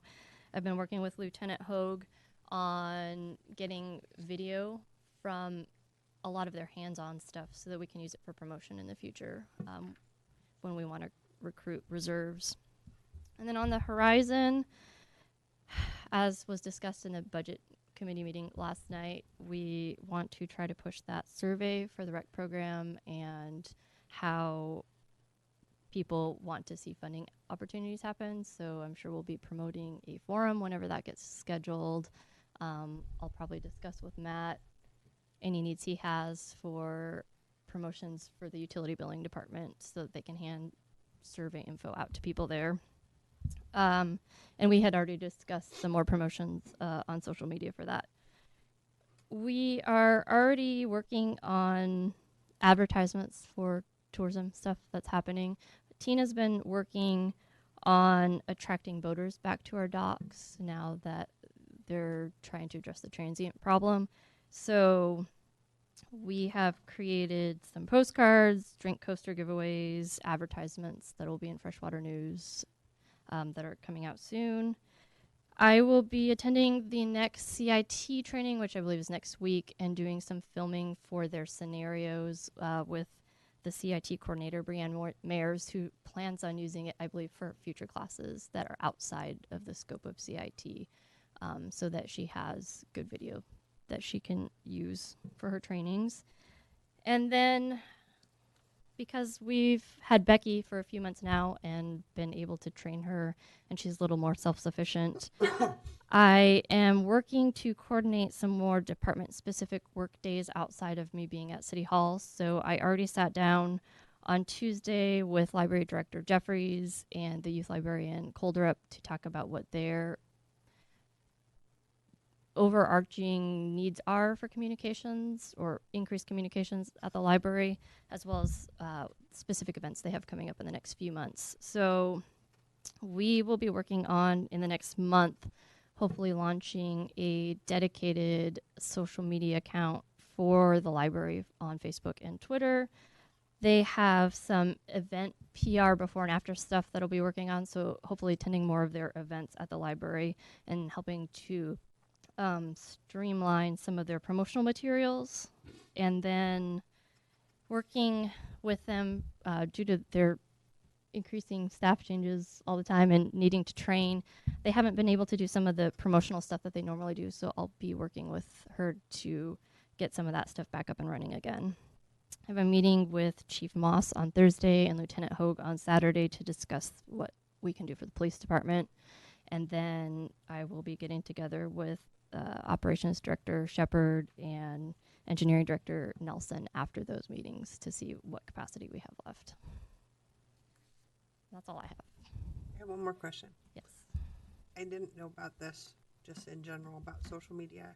If there's a location in the city and people tag themselves there, do you control the picture of what that picture is, or do they? Like if I tag myself at Columbia View Park, this weird sign comes up. And is that what you chose, or is that what someone that set up that page chose? That's what Facebook chose to grab out of the air. Is that how that happened? Well, I so tag myself at McCormick Park, and it's a map and of it's this a golf course. That's Facebook. That Facebook just chooses. I mean, that. so it depends. You pick something like Columbia View Park, and some random person might have set up a page for Columbia View Park that has nothing to do with us as the city that we have no control over. Other ones, when it's just a map, Facebook generates the image. You can also set up locations on there individually. Yeah, but if they tag us, like if they were to tag the police department or the city, they would be using our page, so it would be our image, it'd be our logo that shows up. So we don't have any control, or we can't adjust those images to more flattering ones. No.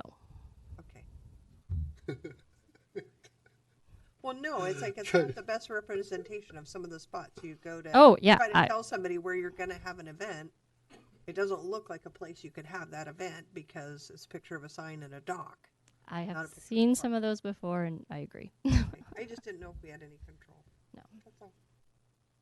Thank you. Any other questions for Crystal? Good work. Okay, financial report, Matt. Okay, I will try and be quick. I don't think there's any real big surprises. Page 2 kind of gives a general overview of the general fund. This is, of course, all the blue lines represent the budget. All the red lines are the actuals. The blue lines do represent all the supplemental changes that were approved just this past month. If you, Kathy, can you scroll down just a little bit? I just want to touch on the second category there, all other taxes. That big lump is the PUD payment that we usually get once a year. It's about $400 some odd thousand. We just got that at the beginning of April, so it's not included in this quarterly report. But as you can see, most of the lines are looking pretty well. Moving on forward to pages 3 and 4, those kind of just give a brief overview of each department, which 3/4 of the way through the year, most of them are all right around that 75% mark. Some of them are a little bit over, most notably the building department. That is because the building official position and his absence. So that's why that is up at 88% right now. Moving forward to special revenues, there's the Visitor and Tourism Fund that we talked briefly about at the budget meeting last night, and I've talked about in the past about needing to do a $240,000 interfund loan from the general fund that will be paid back next year. It'll be like a 1-week loan, so to speak, just because of the unappropriated funds that are sitting in the Visitor Tourism Fund that I can't actually spend. So you'll see that here probably in June when I get all the paperwork set up for that. The next page is the enterprise funds, which is the water, sewer, and storm. Nothing too surprising right now. The storm fund has a big gap between the expenditures. That is because in the supplemental budget we added in a 1.7 loan to the sewer fund because of the fund balance issue that I discussed last night at the budget meeting. So that's another interfund loan that'll be paid back in July from the sewer fund to the storm fund. The next page is the internal service funds. Those are pretty self-explanatory. Equipment fund, IT fund, public works, and the facility major maintenance fund. Nothing really too surprising on those funds. Page 8 shows all the SDCs. Basically shows the revenue collected, and we haven't spent much of anything in SDC costs this year or for projects that are SDC eligible. The last page is just kind of a for your information, another overview of the revenues of the SDCs, and then probably one of the most important things in my mind is this graph of the single-family residential permits issued. This last January, February, and March, we've had 0 single-family residential permits issued.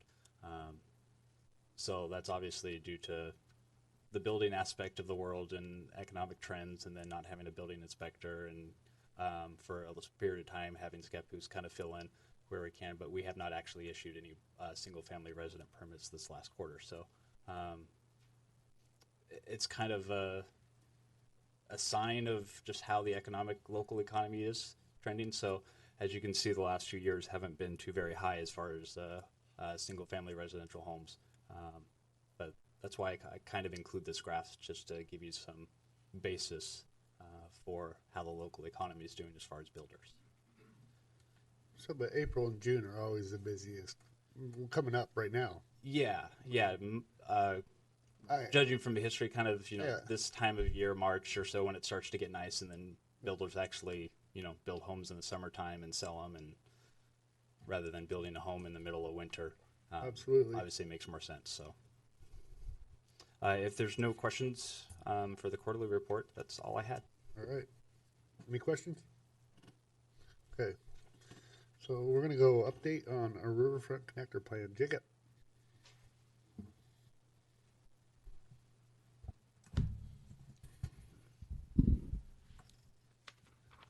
So we have some slides to go with this.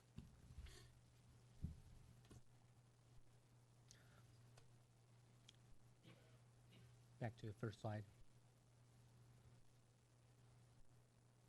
There we go. Okay.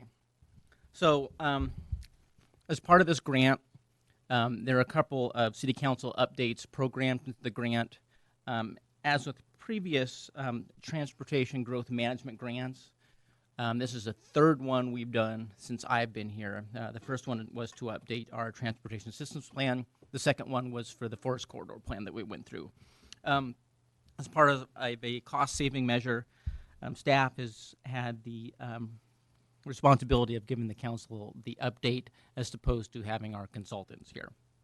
And so there's two reasons for it. One is the technicality. According to task 4.10, we are obligated to give you an overview, but it's also a good idea because as we get later into this process, we're going to be asking you to adopt this as an addendum to our comprehensive plan. So being aware of what's going on, it's a good idea. You may get questions from your constituents and stuff like that. So that's why I am here. So let's look at timeline. We're about a third of the way through the process. And so city council update is here. You can see in late April. And this thing goes all the way till mid-2019. So we have a lot more to go. And as I'll talk about later, we're just about through the boring part of this process. But so this presentation basically is overview of the boring segment, essentially. So we do have an advisory committee. One difference this year between the last one is the last one we had a separate technical and citizen advisory committee. In this case, because we wanted to get a lot of input, we felt that just combining them made more sense. So that shows you the composition of that committee. For fun, we made up a word to get an acronym so we can call ourselves the cool people. We have to try to make this stuff fun sometimes. So anyways, we do have a committee there, and both the mayor and Council Carlson are a part of that. I was wrong when we talked the other day. You were on it, so it's a good time to remind. There you go. So like with any type of process, we look at our existing plans and policies. You know, where are we at? Where are we going to go? We had a lot of work that led up to this. As you probably recall, the Waterfront Framework Plan was a major catalyst to this project because with that framework plan, we realized, some of these intersections are going to be a problem. And we knew that this TGM grant could help us fix that. So here we are. Next slide, please. And another thing we usually do at the beginning of these is to establish vision, goals, and guidelines to keep us on track if, you know, the choo-choo train starts to veer off. So those are that for you. And then next slide. So another thing we do is we examine existing conditions as far as for different modes and from a safety standpoint. So we know, okay, where are we at right now and where are we going and what is it going to take to get there? Now, if we look at traffic conditions currently, this slide, it talks about the functional aspects. And we talk about function of intersections. It's about how long are you waiting. And interestingly, today, the only intersection that exceeds our standards is US 30 and Millard Road. And they're putting a signal there which will help at least in the short to medium term. Another thing we can look at when we examine existing conditions, if we go to the next slide, is something that is called level of stress. And this is level of stress for pedestrians. And it's kind of hard to see. But if you look close, you can see this level of stress 1 through 4. Level 1 is less stress, 4 is greater. And what it is what is that feeling of stress when you're a pedestrian on one of these roadways? And it has to do with the combination of the improvements involved and amount of traffic and speeds. And if you look at this, you can see that there's a whole lot of red, a whole lot of 4, which means pedestrians use it, but they don't use it with a warm and fuzzy feeling. And so that's one of the things where, you know, we want to improve that. And so that's one of the considerations when we look at these roadways for what kind of improvements that we're looking for. We can also look at the same for bicycles. And if you look at the bicycles, you see a little less red. So it's not as bad, but you still have that level 4 along some key roadway segments. So that's a good thing, good tool that the consultants have to help us figure out where we want to go. Another thing we can look at is traffic safety. And what this slide shows are crashes up to 2015. And we did have some fatalities last year along Gable Road, and Al Peterson came in and spanked the consultants for not including more recent data. So we're all aware of that. That's why it's not reflected. It's just the date of that. So another thing that we look at then, okay, what about the anticipated future baseline? And we're using 2031 based on our transportation systems plan, which is adopted in 2011. It's a 20-year plan, so that's why it goes to 31. And this is actually kind of frightening. If you look at the intersections exceeding our current standards, when you looked at the current ones, you know, the only one that came up was Millard. That's ODOT. Now, you see Millard is still a problem, even with the signal installation that's supposed to happen next year, I think. And then Gable blows up. That's no surprise. It's our worst intersection. And then we got a whole bunch of other ones that could potentially blow up. One thing to keep in mind is technology and automated vehicles. When I asked our traffic consultants about that, they said they don't know enough to include those parameters in the analysis, and that could potentially be a game changer. And so these assumptions are based on the typical manned vehicle. Autonomous vehicles. Autonomous vehicles, yeah, sorry. Automatic autonomous. Yes. We could get the thesaurus out, and I'm sure pick a bunch of words that would fit in there. But thank you for the correction. Yep. And then the next slide, this is actually not the best slide to convey what our consultants were trying to tell the commission. But what they found in some of their analysis is that for the pedestrian level of stress, it's forecasted to decrease, but increase for bicyclists. So the next part of the project has been examining land use and urban design. And this is just a cool overhead view of the study area. And we'll have a map here shortly after. But it's good to see an aerial for the context. So you have down by Riverfront District, goes up Plymouth, Old Portland Road, Gable, and then you also have a leg of Old Portland Road, Millard, and McNulty. So that brings us to our map. Same area, direct overhead.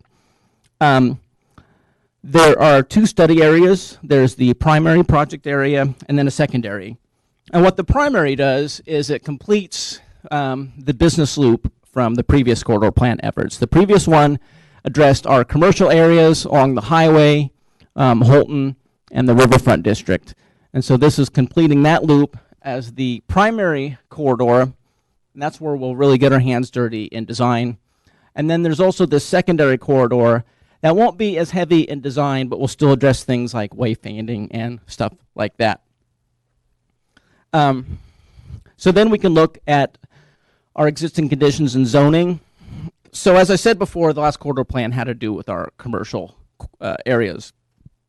In this case, it's a little different animal because we're going through some industrial areas, which you can see in the gray, and also residential areas.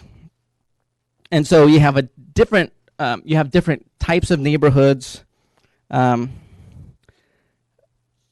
which, you know, that's what we have, and that could change some of the design options compared to the last corridor plan. And another thing that's important to recognize on this map are some key intersections that we want to have examined. And we made sure Castor and Old Portland Road was there. You know, that's one of our major intersections for our industrial property, so we want that to be examined. And then a couple of gateways as well. Gateway at US 30 Gable, Plymouth Old Portland Road, and that would be combined with the gateway from the previous corridor plan at the highway in the Holton area.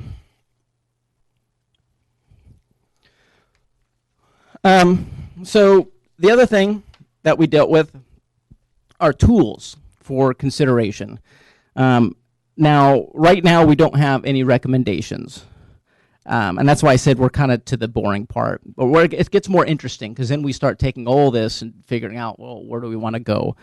So these are just the types of things that we could see, and I won't talk about them in great detail. But for example, we have traffic calming measures. And these are improvements that can help psychologically reduce traffic. If you have big, wide roads, people want to drive fast. If they feel constrained, except for your abnormal crazies, they will drive slower. And there's a variety of traffic calming features, a lot of them that we see here. I won't read them to you. You can see those. And if you've been here through our last corridor plan, you've talked about these before. Another thing we'll look at are pedestrian amenities. A lot of typical stuff. When there's a few slides on that. 1, 2, and 3. Pedestrian amenities. 4. And then also some civic identity and wayfinding will be an aspect of it. Those should be some familiar pictures to you. And then finally, Green Street strategies. Of course, given our soil conditions, this may be problematic. So those are some of our tools. We do have an online open house, which is open right now. And these are the stats as of April 2nd. So I'm sure they're increased now. Crystal had mentioned that we had over 400 responses. As of April 2nd, we had 373. And if we go to the next slide, you know, one of the interesting analytics is Facebook was by and large the biggest source of people discovering the survey. Interesting spread on the age. And then the next slide gives some other interesting analytics. I won't speak to it too much, but you can look at it for your viewing pleasure. And some of the comments that we've had, at least as of the second, there's a couple of them I want to talk about. You know, if people come to you and say, what about this, what about that? One is about the concern about taking traffic away from commercial corridors, and I think this is the people in Holton that may feel left out. It's important to remember the corridor plan, number 1, where Holton was a very important focus because we wanted to identify projects there. And that resulted in projects which are on our urban renewal project list, so it's not being ignored. It's one of our key gateways, and we already have Old Portland and Gable. And then there's also the concern about the cost of various types of improvements. That's also a concern, you know, as has been mentioned earlier in the meeting. We have budget and urban renewal. That's why we have a lot of these projects identified in urban renewal to utilize that tax increment financing. So the last slide I want to talk about are just some important basics. There's your project website. If you have any more questioning in your mind, you want to look at the general website. There's also an interactive map on that website, and that should be open for the entire project. And so if you know someone who's like, yeah, this intersection really sucks, and it's in the corridor plan area, they can go to this interactive map and click on that intersection, you know, Dear City Council, this intersection sucks, or something more constructive. And then the online open house is open till the end of this month, April 28th, I believe. This is the survey as discussed. And so if you know anybody that wants to take that, you can lead them to that SurveyMonkey link right there. And for those that you really want to know, the federal funding source is discussed there, and the grant amount's a little over 200,000. Questions? Nope, you covered it. Just continuing the loop. I know we wanted to do a little riverfront district land use discussion. Maybe that's something you're involved in too. Yeah. So I can stick around. Yeah. So my understanding of this agenda item is having uses on our main street areas that do not create street vibrancy. Rather, they create dead spaces. And how do we deal with that? Am I correct on that assumption? You are correct. Okay. So I kind of thought about this, and as I, well, how am I gonna deal with this? So I kind of have 4 tracks of thought. All right. One is a social. You can just talk to the building owners. Some building owners, may say if you have a rapport with them, and, well, could you try to find this type of use? And they may go, yeah, that's a good idea. Some may say, blow off, I don't care. But that's the path of least resistance, just using your charisma.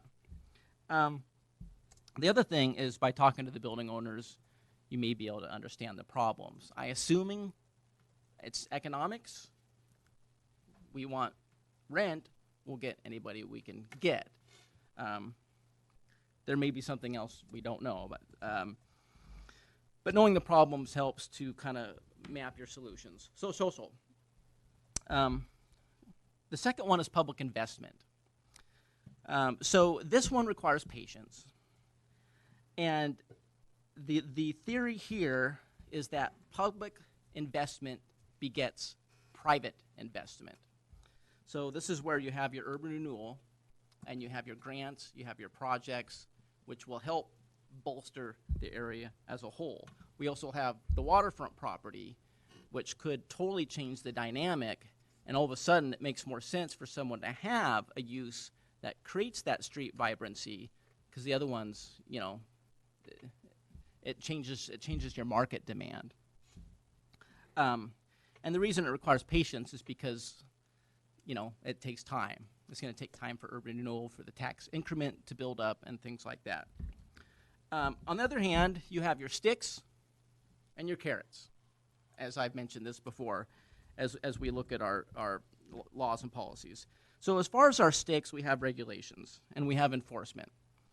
So from a zoning standpoint, we could look at uses and maybe weed out some of those that are felt to not create vibrancy, or to create standards that spreads them out.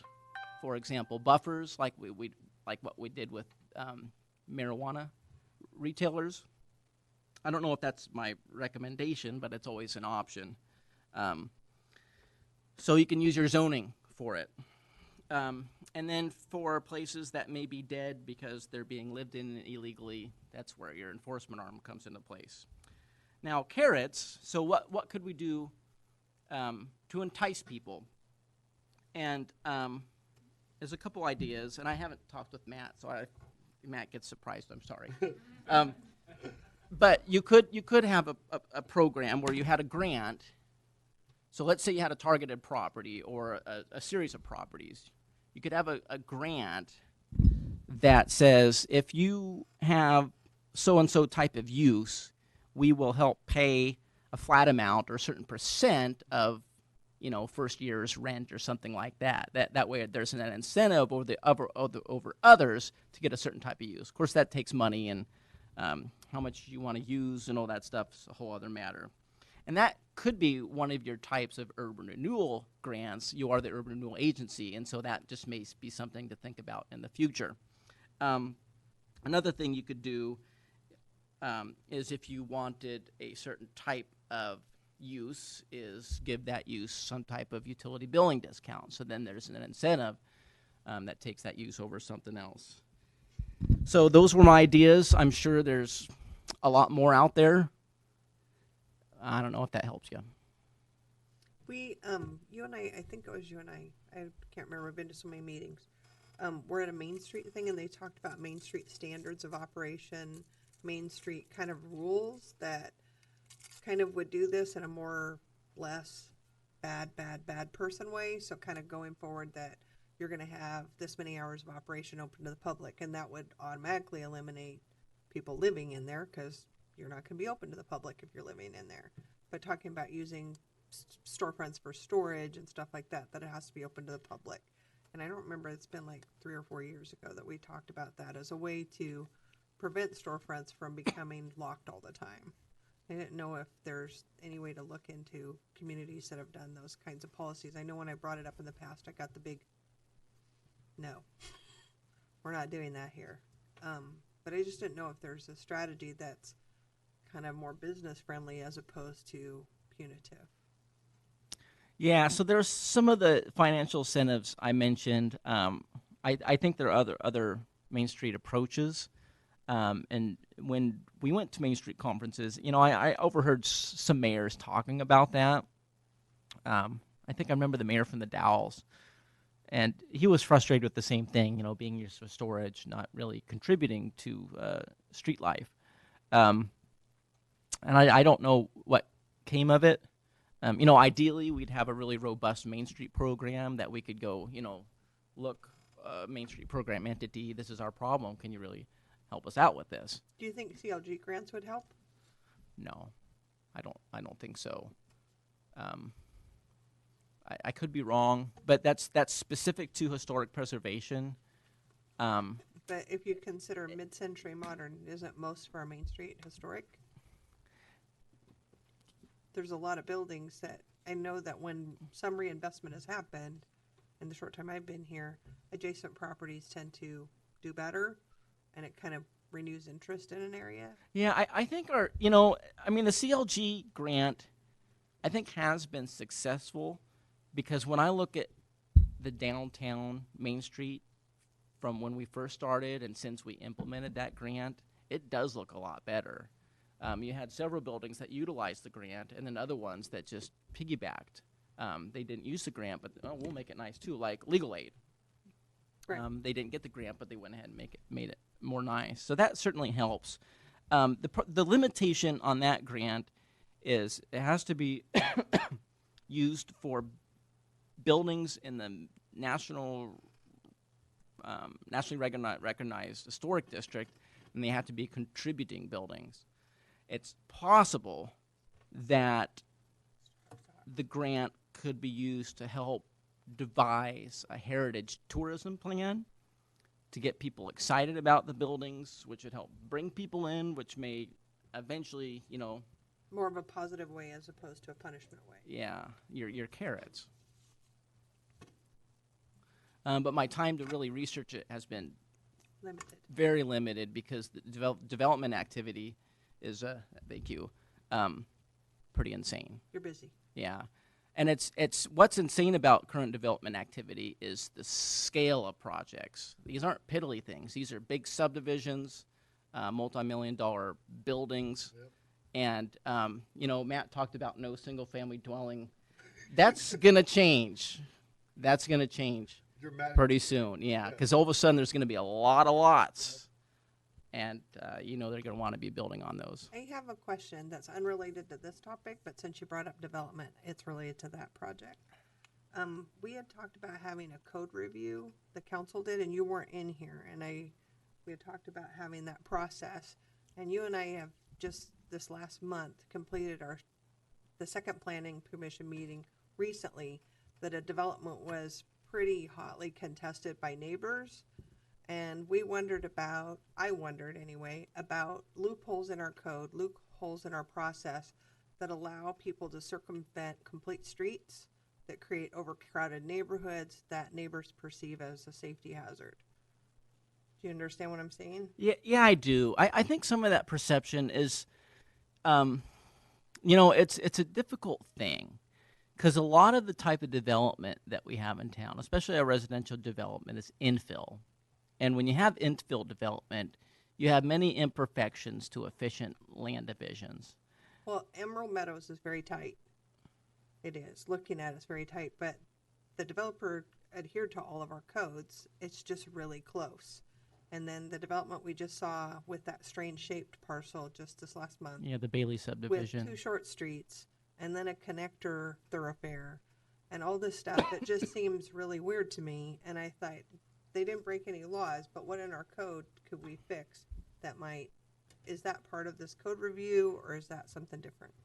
Well, my understanding of the code review, if you want to make it part of it, that's certainly your prerogative. But what I remember hearing is that it was going to be everything but the development code because we deal with the development code all the time. The challenge with that is the fire marshal, and this is a pretty classic issue in other communities, is you have these rules to try to make use of land as efficient as you can because that's kind of the general scheme of Oregon's land use system. You have urban growth boundaries, which are supposed to contain the density to help preserve or eliminate the impacts to your resource lands, farm and forest. And so that's the concept. And so when you have your city, not everything's perfect. And just you have some rules, like the private street example. And, fire marshals are always going to be concerned about that because that's their thing. And it's a question is how do you want to make it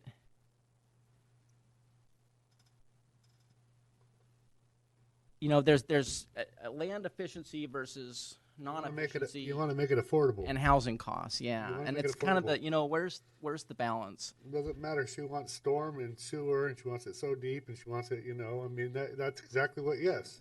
But you want an efficient. Whether there be 3 places or 7 places, she wants it in. So I have to put that cost in. It is. I mean, when I look at something like Bailey's recent overlay, I think I'm glad you came up with that concept, working with Kessie, that you guys, who was able to come up with that overlay, because it actually makes the most out of that property. I understand deer play in those, and pheasants are in the field. No, this but is. It's in our UGB. I mean, people understand. People have the right to build on their property. People have the right to make money. This is a free country. That's the way we work. But trying to make it make sense to where this room doesn't have 40 people in it, that feels like their neighborhood's now unsafe. Yeah, it's interesting. I've been thinking about this a lot lately. And one thing that I've noticed over the years that happens less is people talking to us before the hearing. So they don't talk to us about the details. They just come to the hearing with their assumptions. Because we, for years, we always have a set of plans. If someone comes in, we can kind of talk to them about it. Like that one lady who thought the wetland was being wiped out. It wasn't being touched at all. And, we're presenting the development objectively. Here are all the things. And like in Emerald Meadows case, you have a lot of people, you don't have a lot of supporters. And it's a classic issue. I moved out here. I don't want to be surrounded by so many neighbors. And so, one, they're showing up with the guise of negativity because they don't like it. And so with those negative goggles and headphones on, they hear the bad stuff. And so when we talk about certain standards and, the fire marshal doesn't like it, which is a very widespread phenomenon amongst jurisdictions, I think they perceive it as a big load of BS, even though it may not be. It doesn't mean it's, we can't re-examine those rules. And so I think some of it's perception because of that. So I didn't realize there was a separation between the 2 codes, but it's nice if there's something, this is 2 developments in a row that had much the similar feeling in the community and the neighbors around them, that it's like, is there something in there that we're missing that would make this a smoother process? Because having 50 people show up when you're trying to get a plat done isn't pleasant for the developer either. Yeah, I mean, sure. The developer last week was pretty upset. He was like, wait, I'm a good guy, you know, and it's like, you don't want people that are doing business here to feel bad. You want Yeah, a positive thing for everybody. I think there's when you live somewhere, there's an inherent sense of ownership, whether or not it's legal or not, where if you're abutting a open space and you're enjoying it, when someone develops, they feel like they're being robbed. It's just like people on Nob Hill with views. Mm-hmm. They don't own it. They have no legal right to it. But how dare you take it away? They feel like they're being robbed because of that sense of ownership. And so I think there's a lot of psychology behind it. Now we could, in this case, take our rules and say it shall abut a public street and nothing else. If that were the case, both Emerald Meadows and the Bailey subdivision would probably have less lots. It would be interesting. I wish I could bend time and change facts in history, so we could go back and do both of those subdivisions over again with different sets of rules, and see if the reaction of the neighbors is the same. Would have been any different. Yeah. It's just whatever the negative is. Yeah. Super. Thanks. And unfortunately, we don't have a psychologist on staff to give us that side of things. It's not But I in the but I, budget. I truly believe. You're pretty close, though. No, I'm not. Yeah. But I truly believe a lot of that is a Emotion. mental game. Yeah, emotion. Yeah. Super. Thank you. Maybe we should ask Jen to be that psychologist. Huh? Been having to deal with you for a little while.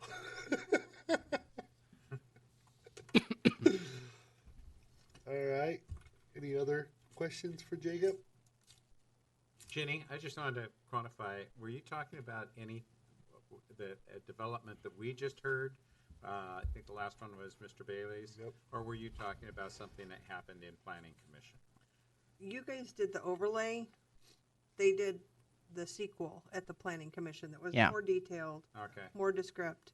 And there's just, after the meeting was over, several committee members were pretty emotional about it and felt very defeated, like they'd lost. And how many people And so- showed up? Because we had a high school student that No, there actually was spoke 10 up. people I here. know. 10 people. Sat here for 2.5 hours. during Okay, the hearing. because our hearing, we had people in favor of, and a high school girl that said, "Hey, I kind of live in the neighborhood." And Yeah, wondering what's but going on." anyways, I went outside and just after the meeting, because they were just felt defeated, and spoke to them and talked to them about, this is just part of the process. We welcome your input. This is all important, and even though you don't feel like you made a difference today, we take all that information, we bring it back to the council, we talk about it, we do policies, we do ordinances, we do rules that make it work for everybody. So it is for the betterment of everybody, and no laws were broken, and people are on your side, and it is fair, and trying to make our citizenry feel like they're part of the process. And I just wanted to have that, since you were here. Sure. Normally don't bring stuff from the planning commission, but just have that whole dialogue process. And was that basically some of the complaints? Was that basically traffic patterns, or what was They the? just felt like the lots were too tight. A lot of it was just too many houses on the space. And it's, people are used to acre plus, and it's going down to neighborhood size, and that's a pinch, a perception pinch. Yeah, it was a lot of similar statements that we've heard from Emerald Meadows. I moved out here from Portland to get away from this. Too much traffic. The animals. Quality of life. The animals go away. Quality of life. A lot of pretty classic. Our kids play in the street. A lot of classic comments. I just want people to feel like part of a process, like their But statements, their we're testimony. obligated by state law, though, to do those infill. I mean, you can't push your urban growth out until some of those infill are. If you have X amount and they're still blank, you cannot push your UGB out further. Is that correct? Yeah, I think, and I haven't been through an urban growth boundary adjustment, Yeah. but there is proof. You have to prove you don't have a 20-year supply. You have to prove you've done everything you can. Yep. Now, if we had a council that said, staff, you need to do everything you can to keep your densities as low as possible, but keep the state off our backs. And we could do things like removing all of the private road exemptions, which would do that and would probably fly under the radar as far as, being density Nazis. Well, Or I guess anti-density Nazis. For me, it's just about, because I understand people can follow the rules and it does make sense, and Jacob runs a great plan. But it's like also dovetailing that with getting the sidewalks in place and getting the infrastructure around this. When you go from a neighborhood of 50 people to a neighborhood of 225 people, what does that look like? Several people I know that live over on Matson Street, it's like, you're not going to be able to park this way. And it's not going to be all willy-nilly abandoned street here in a year and a half, 2 years. You need to prepare and have your visibility, and maybe you need to park back in, and you need to look at being safe over here. Because there's going to be sidewalks and all that kind of stuff to keep people safe. It's just the process. All those people added to Emerald Meadows coming down Vernonia, that's more kids, more pedestrians. Make a plan to keep those kids safe. So it's not like it's all or nothing. We have a plan. What is the densest zone that the state law allows for that you know of in Oregon? That's a good question. I don't know if the state has a density cap, to be honest. What's the smallest zone that you know of a city or county using? That would take some research, but 2.5? Have you seen the waterfront of Portland lately? Portland has a 2.5, so 2,500 square feet is all you need. For us, I think you can go smaller in the apartment residential zone. If I remember right, you might be able to go as small as 1,500. I don't have my code with me, but that's for attached. That's for row housing. But I know, even speaking with some developers that work in Portland and showing them our minimum lot size for row housing, they go, wow, that's big compared to Portland. So I think if we looked at Portland, maybe Bend too, because they're growing at the seams, we would see probably some of the highest densities that in the country. But we're a little bit out of there. I don't know, how many gallows would be out there in the plaza if we went to that kind of density. I'm sure you'd have certain people that would welcome it, and then others that would be, this is not what our community is about.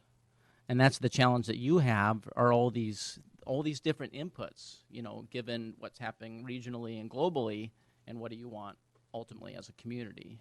Just curious of what the prices are on those like mini homes of the R 0.25.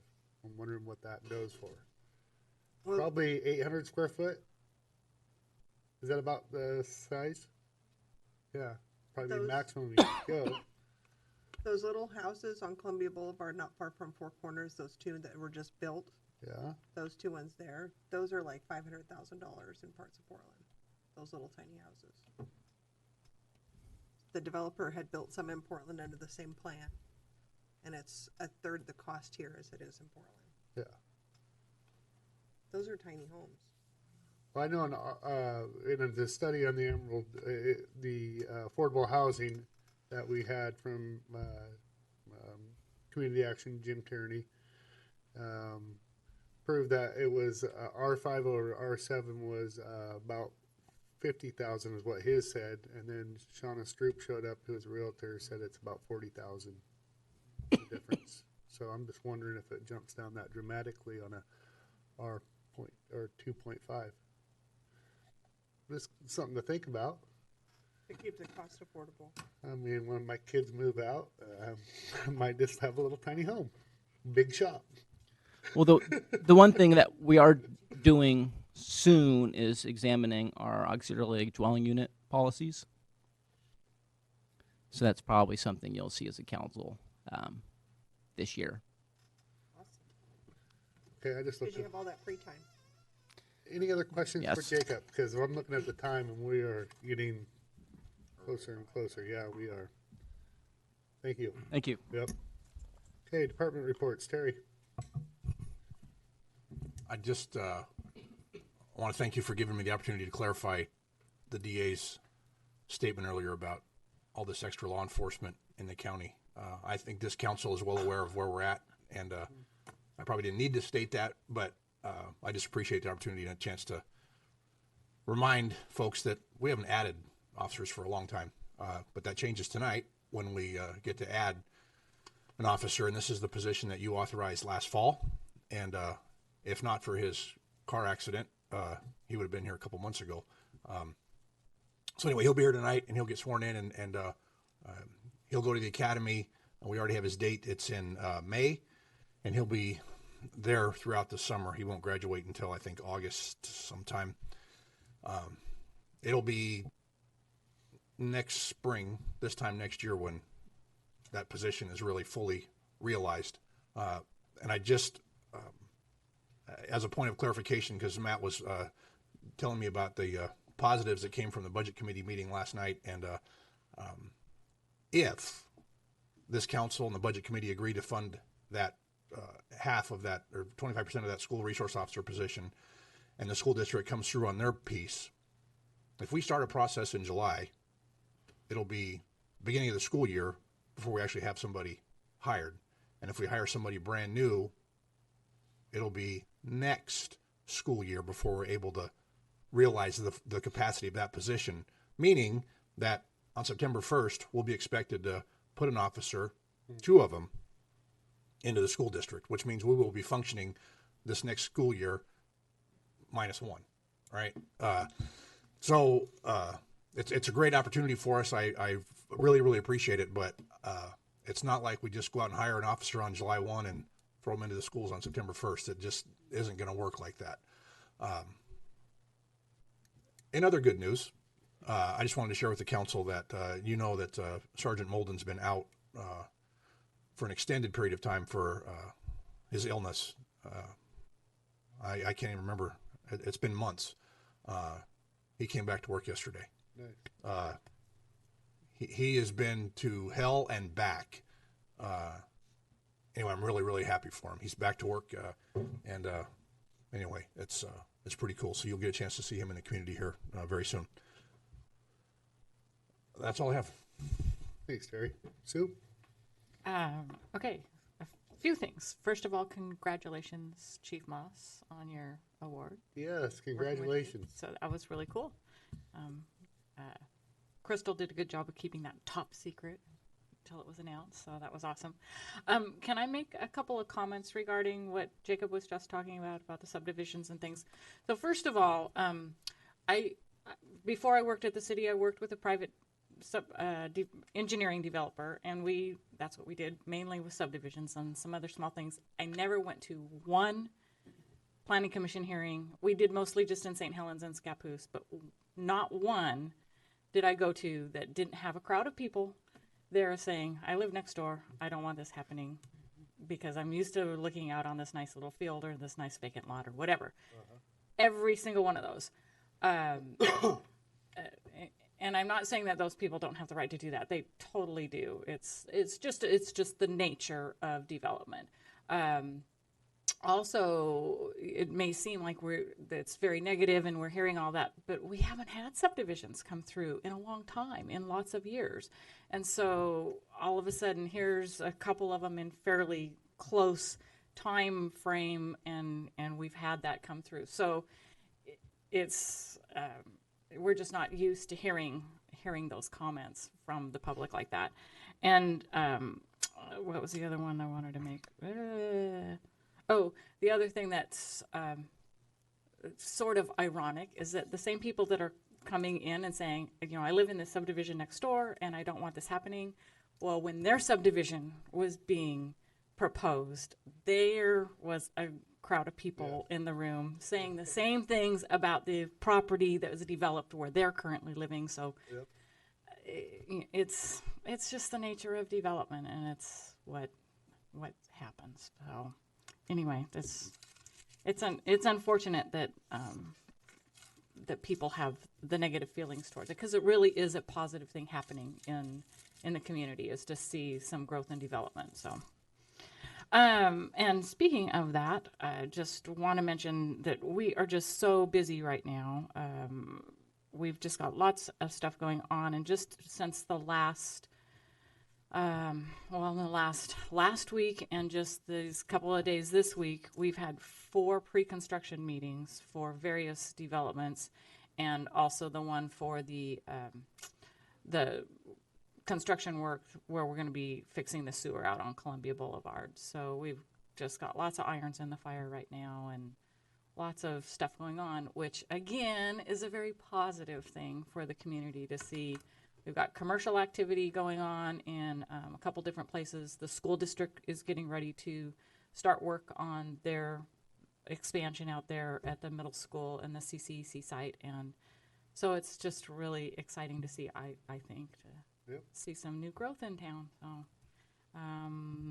and next week we will be having the pre-construction meeting with the contractor that's going to be doing the crack sealing on the streets, and they anticipate getting started, weather allowing, as early as the end of next week. So if you see people out there spraying black goopy stuff on the streets. So crack sealing is like a annual thing, right, in certain areas? Well, I wish we could do it annually. We can't afford to do it annually.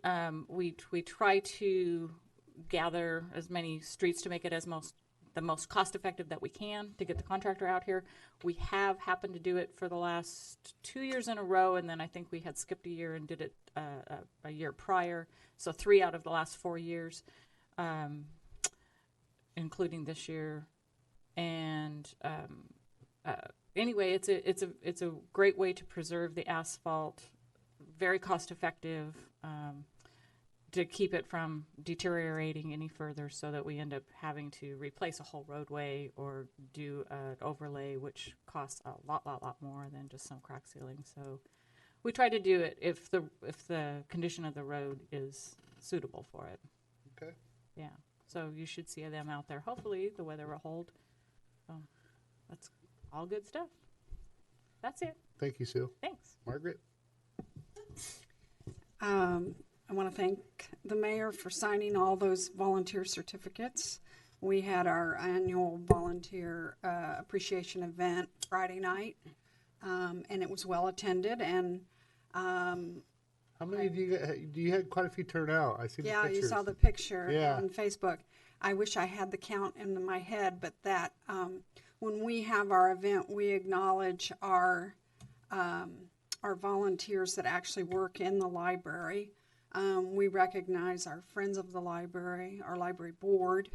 We also recognize some of our partners that help us produce library programs, like the ukulele instructors and the head of the Writers Guild, and this year we had the Museum Association had representatives there because of the partnership that's developing there, the person that leads the genealogy class. So if they help us accomplish some of our programming and volunteer their time to do that, we include them as part of our group of volunteers. It looked like there was close to 40 people there. There were. Give or Well, take. 40 people. Yeah. Well, we also acknowledge family members, because we know that, and when they come, because we know that the ability of some of those people to volunteer depends on a mom or a dad driving them there, or them being away from their family. So it's a nice event, and we really enjoyed being here on the corner at Wild Current, having a nice dinner. So thanks again. Monday, this past Monday, we had a meeting.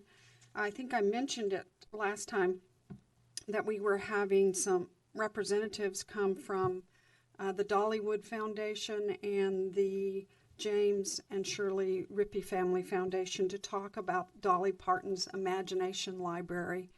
And they wanted to make a proposal to us because the Rippey Family Foundation is offering to rural counties in Oregon the opportunity to fund half the cost of that program for the first 3 years. And the program involves mailing books directly to the homes of children ages birth to their 5th birthday. And so I just really wasn't sure what kind of response we were going to have, and I just want to say it was one of the most positive meetings I have been to in a very long time. It was just, the energy in the room was amazing. We had 20 people come. They represented Rotary, Lions, Kiwanis, United Way, WIC, Head Start. We had libraries represented. Susan was there as a counselor. We had one private citizen. It was just amazing, and and I may have missed somebody, but it was just there was a lot of excitement in the room, and the general feeling was that raising the funds longer term and sustaining the program was not the challenge that they saw in front of them. What they were more concerned about was they felt like whenever you have some kind of event that requires volunteers or initiative or push in the community, they felt like it was the same set of people that show up. And they were more concerned about having the volunteer capacity to make the program go longer term than they were about getting the money. And that really surprised me. But we're meeting again on Monday the 30th in the auditorium. And I've invited people to bring more people from their respective organizations, or to bring back kind of a response from their organization about what they would like to do going forward. We learned a lot from the foundation representatives that were there. But one thing that was really exciting was that United Way offered to be the entity that would collect the funds and pay the bills. And they, as a 501c3 and as a county-wide organization, we felt they had a lot of the natural infrastructure to be able to do that. That people could donate to United Way and designate the Imagination Library, and they could be the person that would manage those funds. And we also liked the idea of having a county-wide group do that, so that it wasn't focused on just one community or not. But there were some interesting strategies about how to roll that program out once you know that you can sustain it. And so it was a really, really productive meeting, and I just want to say it was the highlight of my day and maybe my week. It was pretty amazing. And tomorrow night, I've been talking about this for 9 months, but we have our next installment of Civics for Adults. That's tomorrow night at 7 at the library, and we're going to be talking about the influence of the Constitution on political conversation. By looking back at the creation of the Constitution, we puncture some myths and develop a broader perspective on its significance, a perspective that helps us evaluate current political events more thoughtfully. So that's tomorrow night. And then a week from tomorrow, we're going to have our author visit for Columbia County Reads, Willie Vlotten.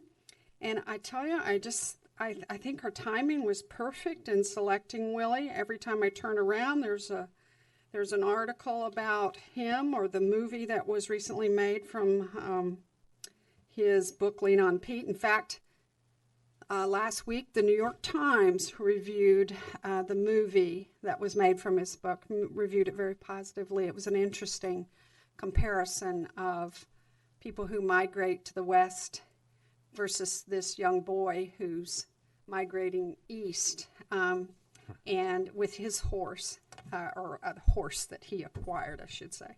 But anyway, we're really looking forward to that. I hope we have a good turnout. Willie will also be at 3 other locations that week in our community at other libraries. So put that on your calendar as well. And that's all I have. Thanks, Margaret. Matt. I just have 2 things I wanted to talk with you about. On Tuesday, I got a call from one of the board members of the pool, and they had their board meeting this past Monday night and had another discussion on the potential name change that we asked them for. They would like to propose a name change to the Greater St. Helens Aquatics and Recreation District. So it removes the word parks and changes that to aquatics. They are asking for a couple things in return. The first is for the city council to keep an open mind for the future of the park next door, should the district revamp discussions and plans to potentially expand their facility in some capacity. I did let them know that from our past discussions that the council seemed to be open to that as long as they were showing movement and forward and meetings and plans and everything. So that's one thing that they were asking for. They would also like to be a part of the rec program and become a partner along with us in the school district for helping that program grow. And they are asking for when we institute their water bill, they are asking us to kind of revisit the rate that is used. Mainly the sewer rate, because most of their water does not go into the sewer from their perspective. And then also potentially some kind of a discounted rate. You told me we had discussed that? Yes. Oh, okay. Yeah. Yep. So those are the three things they're asking, and then the name proposal change to the St. Helens Aquatics and Recreation District. So if there's a general consensus, we could kind of start to move forward with more discussions, if that is okay with you. So I like that we're talking. Yeah. What do you think? So, oh yeah. Sue, sorry. So the swimming pool, like their water from the pool is chlorinized, right? Yep. But they also have many showers, Yes. restrooms, Yes. all that type of stuff. Yes. So maybe we could come up with some sort of a sliding scale or something like that for them that would. For the sanitary, for the Yeah. waste, yeah. They were, what I had heard from, and maybe they talked to Matt specifically about this, but they were going to do a study to try to make a determination of about what percentage of the water in the pool is lost through evaporation and splashing out and that type of thing that doesn't go into the waste stream. Or the board members is doing that study, is that correct? That was what I heard, but I didn't hear it directly from the board member. I heard it third hand, so I can check with that person that was supposedly doing that. If that's something, I think that's appropriate. I mean, we make other adjustments to other accounts when something doesn't go directly into our system. So. Right, but even so, what effect does the chlorinated water have on our wastewater treatment system? The only time that there's any impact is when they drain the pool completely, and they always work with the wastewater treatment plant to let them know. But they only do that once every 5 years. Oh. Yeah, they do drain. Oftentimes they drain it partially. They take 2 weeks off every year and do maintenance in the pool, painting and repairs and things like that. And sometimes they'll drain it down a couple of feet, but they've stated that they only drain it completely every 5 years. Is that normal? It's recycled continually, goes It's through pretty normal filters, with and yeah, I mean, it has to filtration meet testing. quality standards. So Yep. yeah, I would certainly think that that's pretty normal. They're killing everything. The amount of chlorine Yeah, in that water. I don't know of any. Well, I don't operate pools, but I would certainly think it would be not cost effective for pools to continually be Or draining and environmental. filling and draining and filling. Seems wasteful if you were Yeah. draining it every year. Yeah.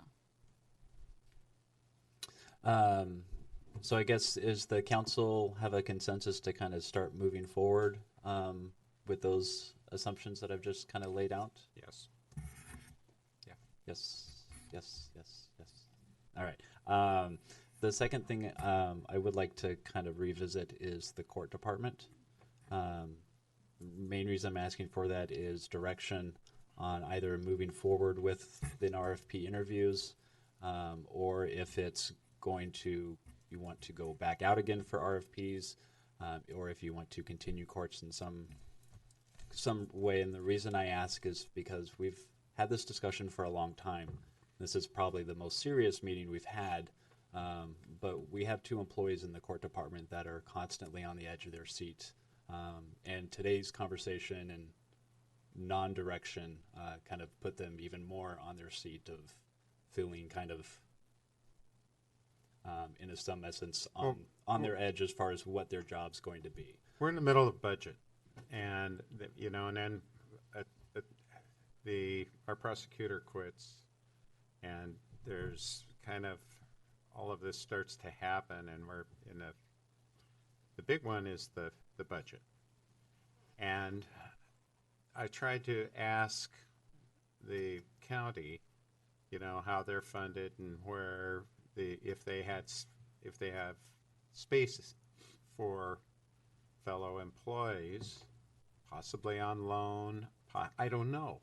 We have to really discuss this. So I think there's merit in moving forward and discussing it. How do the fines that we ascertain from our court system pay how much of our courts? Our entire court to operate our court?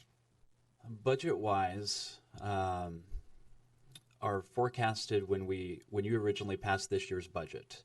The estimated revenues from the court department was $205,000. That was what was budgeted for revenues. During the supplemental budget, we increased those to $270,000. Right now, at the end of March, those fines are currently sitting at about $280,000. So my suspicion when we first started this kind of philosophy change was that we would be right around $300,000. I think we'll kind of get there, although with the prosecutor resigning on Friday, it kind of puts a hold on some of our processes. As far as the staffing and the professional services, which is the main component and cost expense of the court, we're right around $360,000, $380,000 for the cost of the two FTEs, as well as all the professional services and office supplies and all that kind of stuff that rolls into it. So even with the changes that we've made, if you're looking at it as a red or a black kind of expense as far as a department, even with the changes that we've made so far, we are still in the red, although we are a lot better. I will mention to the City Council that the 5-year projection that you saw last night at the budget meeting, I did put in there the anticipation of just doing traffic. So that anticipation of just trying to see what it would look like if you decided to go that route, that was built into the 5-year projection that you saw last night. That was a fairly kind of constant. So the revenues with the changes went down to about $100,000 for just traffic, and then the expenses drops way down because you're not paying a prosecutor or a judge to be here 2 times a week or in every week. You're now for traffic paying a judge hourly for maybe 1 day a month. Well, some of the avenues that opened up today, from what I heard, was the fact that they do have room in their facilities. I'm not certain how much room and what that is, but they do have room. They are squeezed on staff. Now, I don't know what we would have to do with horse trading staff or working with staff or paying for staff or what if we did away with our courts to the county.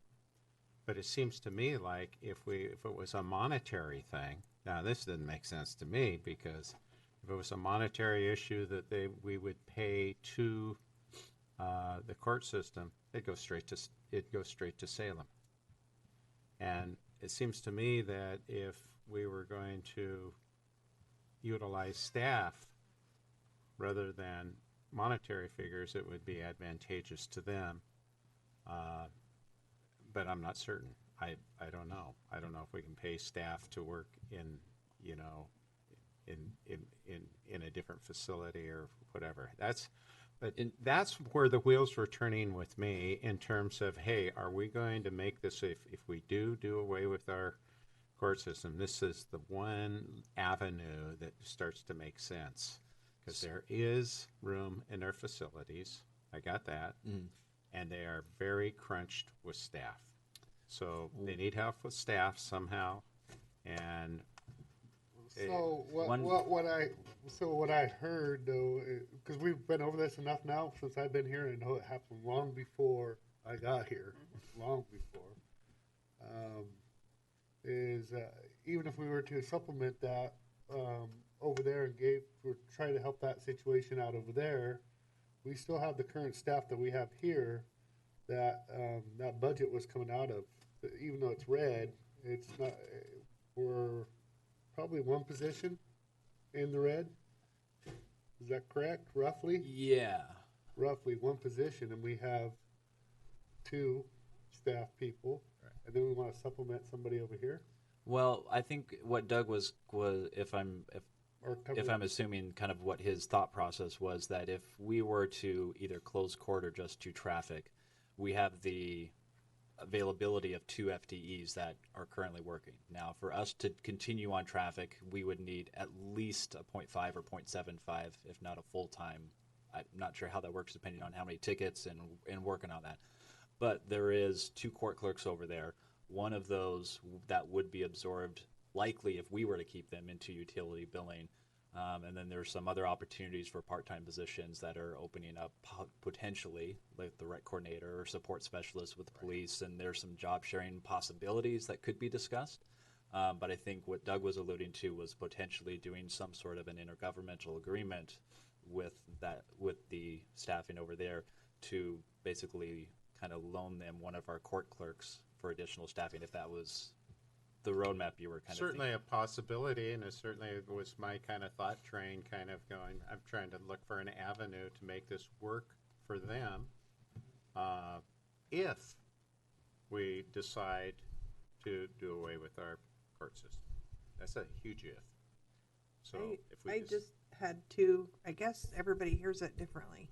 I mean, I listened to what they had to say, and I heard from 3 people that said, oh God, we have no more capacity.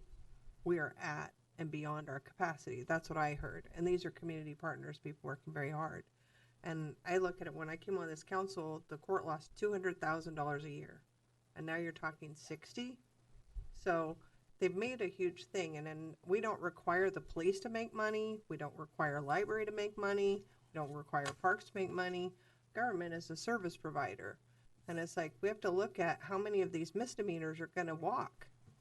Is that providing a service to our community if the people that the police arrest don't go to jail? If they get passed on because there's no time, there isn't enough bodies. And it's like, why did we hire officers if we're not going to enforce the law? I just think we're not ready to make this decision today, not even close, without more information. I think that they've gone a long way. Our team in the courts, Matt, have worked very hard to turn the tide to make it sustainable. And I just feel like to have them work that hard over the last 2 years and just say, not enough, is just kind of holding them to a different standard than we hold other departments. I think it would be short-sighting the county unless there's some hidden message I didn't hear. What I heard is we'd need a whole nother judge and we don't even have a courtroom. That's what I heard. We need one more judge. It has to come from the state of Oregon, and we don't have a courtroom. That's what I heard. I heard that their guy is overworked already with the 600 he has. He can't take another 50% more cases. How are they getting that judge? Why are they getting that judge? No, she said they have no plans to get another judge. I heard the 2 things that she said was caseload and population. Yeah. Right, but they don't hear a judge coming. She said we'd need one, but good luck. But if she anticipated one in 5 years. Yeah, that's not within 5 years, but it's based on population, and I don't know what the population increase has but been, we're talking and it's about closing also courts today. And caseload. Caseload, and if they were taking on our caseload, it would increase their caseload enough to make that qualification. That's kind of my point. Yeah. What do you think, Terry? What do you got, Keith? You're looking for me for the answers. I don't know that I have it. I just, the only thing I can share with the council is my appreciation for the fact that there doesn't seem to be or feel like there's an expectation of the police department to bail the courts out of this. I mean, that should be in my mind, the furthest thing from any of us in here, in that the police department's here for public safety, not keeping somebody employed. Yes. And our mission should be making sure that the streets are safe and our But how do you community's think safe. the officers feel if people aren't prosecuted? Well, that's going to be something that is going to be problematic. Officers are going to get frustrated and feel like they're beating their head against the wall. Why are we doing this if there's nobody at the back end to take their part of this process? So this whole idea of, I think I'm hearing the council talk about fairness to our budget, fairness to the community, and fairness to this whole process. It's tough. It's complicated, Answer. huh? You're looking at me like I got the magic over here, and I don't. I just the officers want to know that the work that they do has some meaning, that there is value to it, and if they're just going through the motions, it puts them in a difficult spot. But going back to what I said a minute ago, putting it on their backs to say we expect more out of you or need more out of you in order to keep somebody over there employed is absolutely the wrong approach in my mind. And public safety is number one. And so if we look at this from the perspective of what's best for public safety in our community and start from there, then I think we're on the right road to a solution. But with all due respect to Matt and his processes of turning over cushions, trying to find the pennies to pay the bills and keep the lights on, I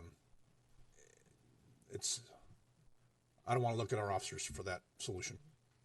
Let me ask Matt a question. We have 2 FTE in the courts. Could we operate with 1 FTE? If we continue with traffic and criminal, no. You will need 2 FTEs.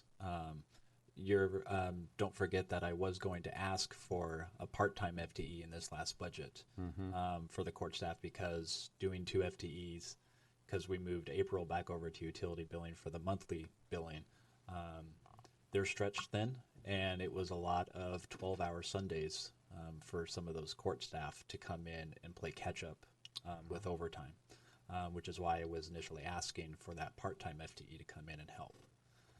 So I don't think it would be prudent to go down to 1 FTE in the court department if you continue with traffic and criminal cases. One thing to also keep in mind is that the RFP was closed on Friday. We got 1 prosecutor, which was Judge Phillips, who applied for both the prosecutor and the judge position, just like she did last year.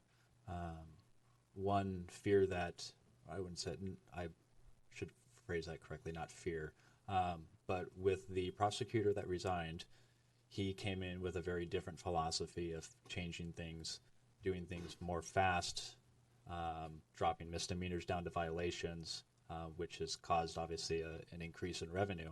But finding a prosecutor and instilling that same philosophy may be difficult to find. I don't know. I haven't talked personally with Judge Phillips to see if that philosophy that she has seen in the courtroom is what she would apply as to being judge. That would probably likely be part of the interview process. But only having 1 prosecutor RFP, unless we reopen it or go knock on some doors, we're instilling a lot of faith in that philosophy. That's not enough applicants for a position, I don't think. Preferably not. I'd like to have at least 2 or 3 or 5. Yeah. So my fear is that philosophy may not continue like it was with the prosecutor, which means the revenues that you have been seeing may decrease, which means we're going back the opposite way a little bit. That's my fear for the future. Maybe in the prosecutor world, we're known as the city that always is discussing courts. Don't go there. It's obviously a lot of discussions have been made in public and a lot of public outreach on both sides. Yeah. We've heard opinions on both. So we heard from the county in terms of how backed up They were all the way till next year with Judge Grant. I believe one of the judges was in October and the other one was in January or something like that. Where are we? Where are we? Are we backed up like that? We are not backed up. I mean, we have cases that have not been filed yet, but our cases and trials and Judge Phillips, we very rarely have trials. We have maybe 2 a year, but we're out till right now May and June as far as having stuff on the docket ready to go. So we are not pushed out months and months in advance like they are.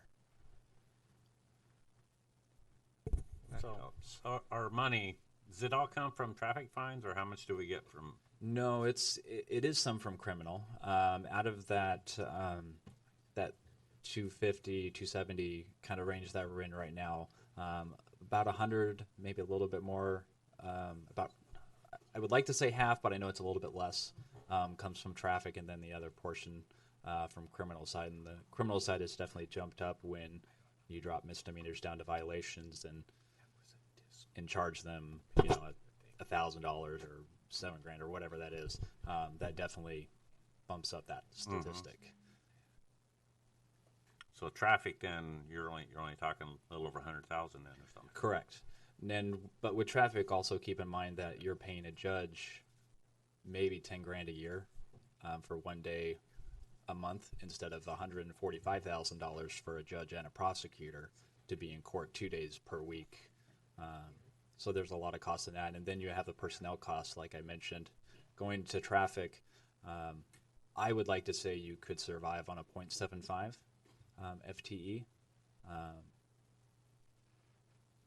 That's just from my experience.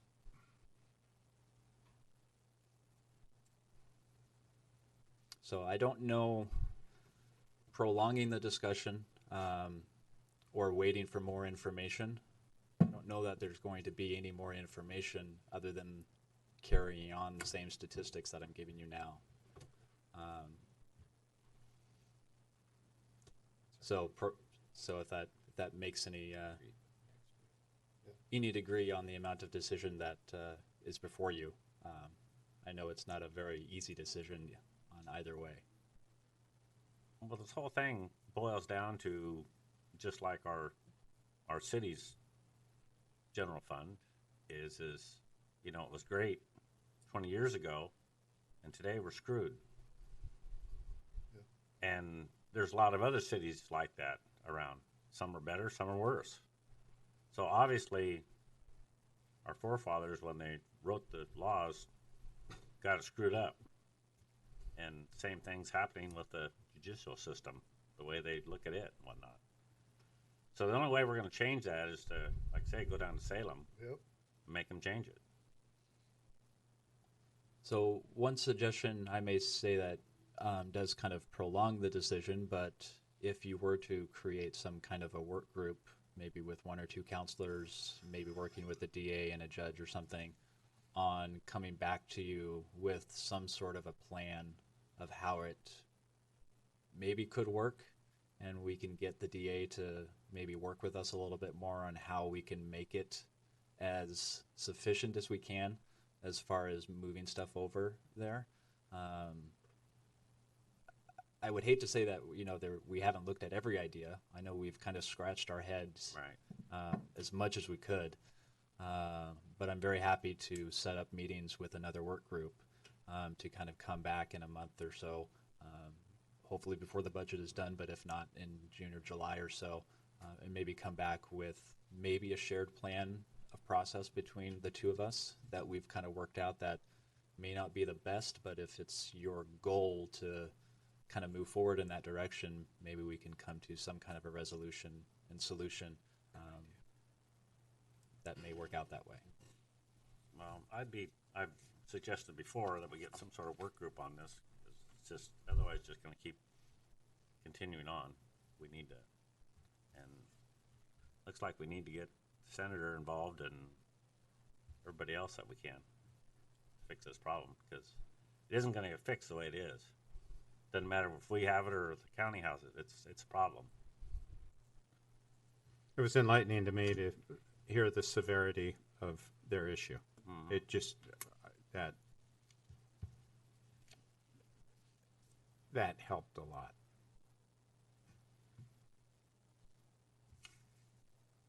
So I do favor a group, and so we can finally get together and feel pretty good about our decision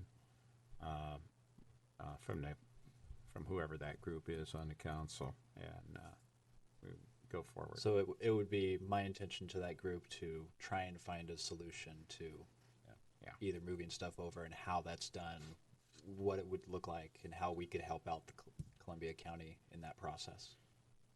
That would be my interpretation of what that group would be a part of. So do you still need to decide whether to go out for another RFP or for the jobs, or do you think you can work with what you have? For the time being, I would like to say I can work with what I have. A lot of the stuff that has been filed is stuff that either has been already pre-negotiated and we don't need a prosecutor. It may be potentially that I bring in a prosecutor as a pro tem just to fill in the holes for the next couple months as we kind of go through this work group. But I'd like to say I think we're okay right now. But I may go out for, a pro tem prosecutor or knock on some local doors for someone to take over those duties in the interim if I can't get. My first preference would be the prosecutor in Scappoose, but obviously he's doing Scappoose and may not, calendar-wise, and may not be able to fit. But if I can't get him, then I'll probably knock on some doors locally to find somebody that can take over on a pro tem basis.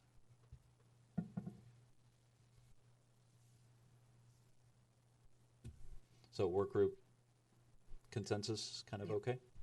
Yep. Okay. I think for future, when the courts come up on our agenda, let's only have like 2 or 3 items on there with courts. It takes up so much time. And put them first. Well, we had the extra tourism thing. Yes, we did. Yes, we did. Okay, so Kathy. Oh, are you done, Matt? Okay. I just want to remind everybody about the boards and commissions volunteer reception that's next Tuesday. Yep. I haven't heard from everybody as I'll far be as- here. Okay. Yeah. It's at the roof. Yeah, I'll be there. Okay. And the 25th is the retreat, and then the 26th we're going to be doing building official interviews. Busy week. Yep. That's all I had. Okay. Tina, you like to come up and give a report? not a lot, but we'll give you try to give you sufficient amount of time. Council reports off till tonight. Yeah, I might do that. Cause you got this. Tina Curry, Consulting. It's been a busy week, and I just want to give you a little bit of a recap on what's been going on. We've been working with Stephanie, who's doing a great job on the ferry doors being put up around town. We currently have Fashion Mystique, Columbia Theater, 2Cs, our own gift shop, Running Dogs, Dockside, the city, the roof, and all participating in the scavenger hunt that we're going to do. I'm wondering if we would want to put out a citizens competition to get citizens involved. There's entire cities that are doing this around the country and the world, and it's a really cool tourist attraction for people that just want to walk through areas, that are through communities. I'm just throwing that out there as an idea. What was the competition? Because I'm sorry. Well, it would be for a ferry door. A ferry door okay. competition. Like it's a garden competition, really. And there's a lot of people that are really into their gardens here. And it would be really fun to have some highlighted areas where maybe a street buys into it and they say, yeah, let's go ahead and do this. It's kind of like doing Christmas tree lights, on a Christmas tree lane, but it's more like a walking tour. The other thing I wanted to report on is the Airbnb meeting that we had was really good, and we had really positive feedback. We probably have 4 new people that are going to be doing Airbnbs here just from that one meeting. They all want another meeting so they can bring their friends. We had one of the realtor groups, Keller Williams, come, and as a result of the Airbnb, they are getting all of their realty team into talking to their potential people that are buying homes to do it as another source of income. So we'll be planning another Airbnb meeting. I also met with Mayor Burge and Scappoose to discuss the State of the Union, and it was a good meeting. We just talked about some of the new things that the chamber is bringing to the community, which is a new person that's going to be doing chamber business that will be working full time, and so I'll be meeting him. And we also reached out to the boating community, and we're starting out with some ads. This is an ad that we're doing in the Freshwater News, which talks about the new docks. Our views just got 100% better, and that's the first ad that we're running. And then we're also doing an entire welcome package for the boaters to come back. So when they go to different retail locations down here within walking distance of the marina, and they purchase something or they dine out, they get 2 new coasters for their boat at each location that they go to. They get museum tickets and they get free popcorn. And so this is a kind of a fun little program that highlights the new riverfront development, as well as the fact that we have great new docks that are managed in a different way right now.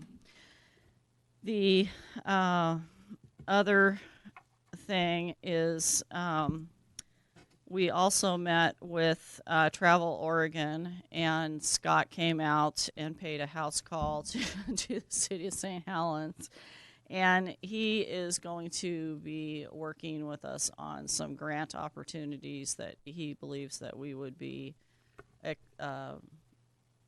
accepted good candidates to put forward. Who was that? Scott? Scott. He wasn't here today. Scott Burge? Scott West. No, Scott West. Travel Oregon. Yeah, Travel Oregon.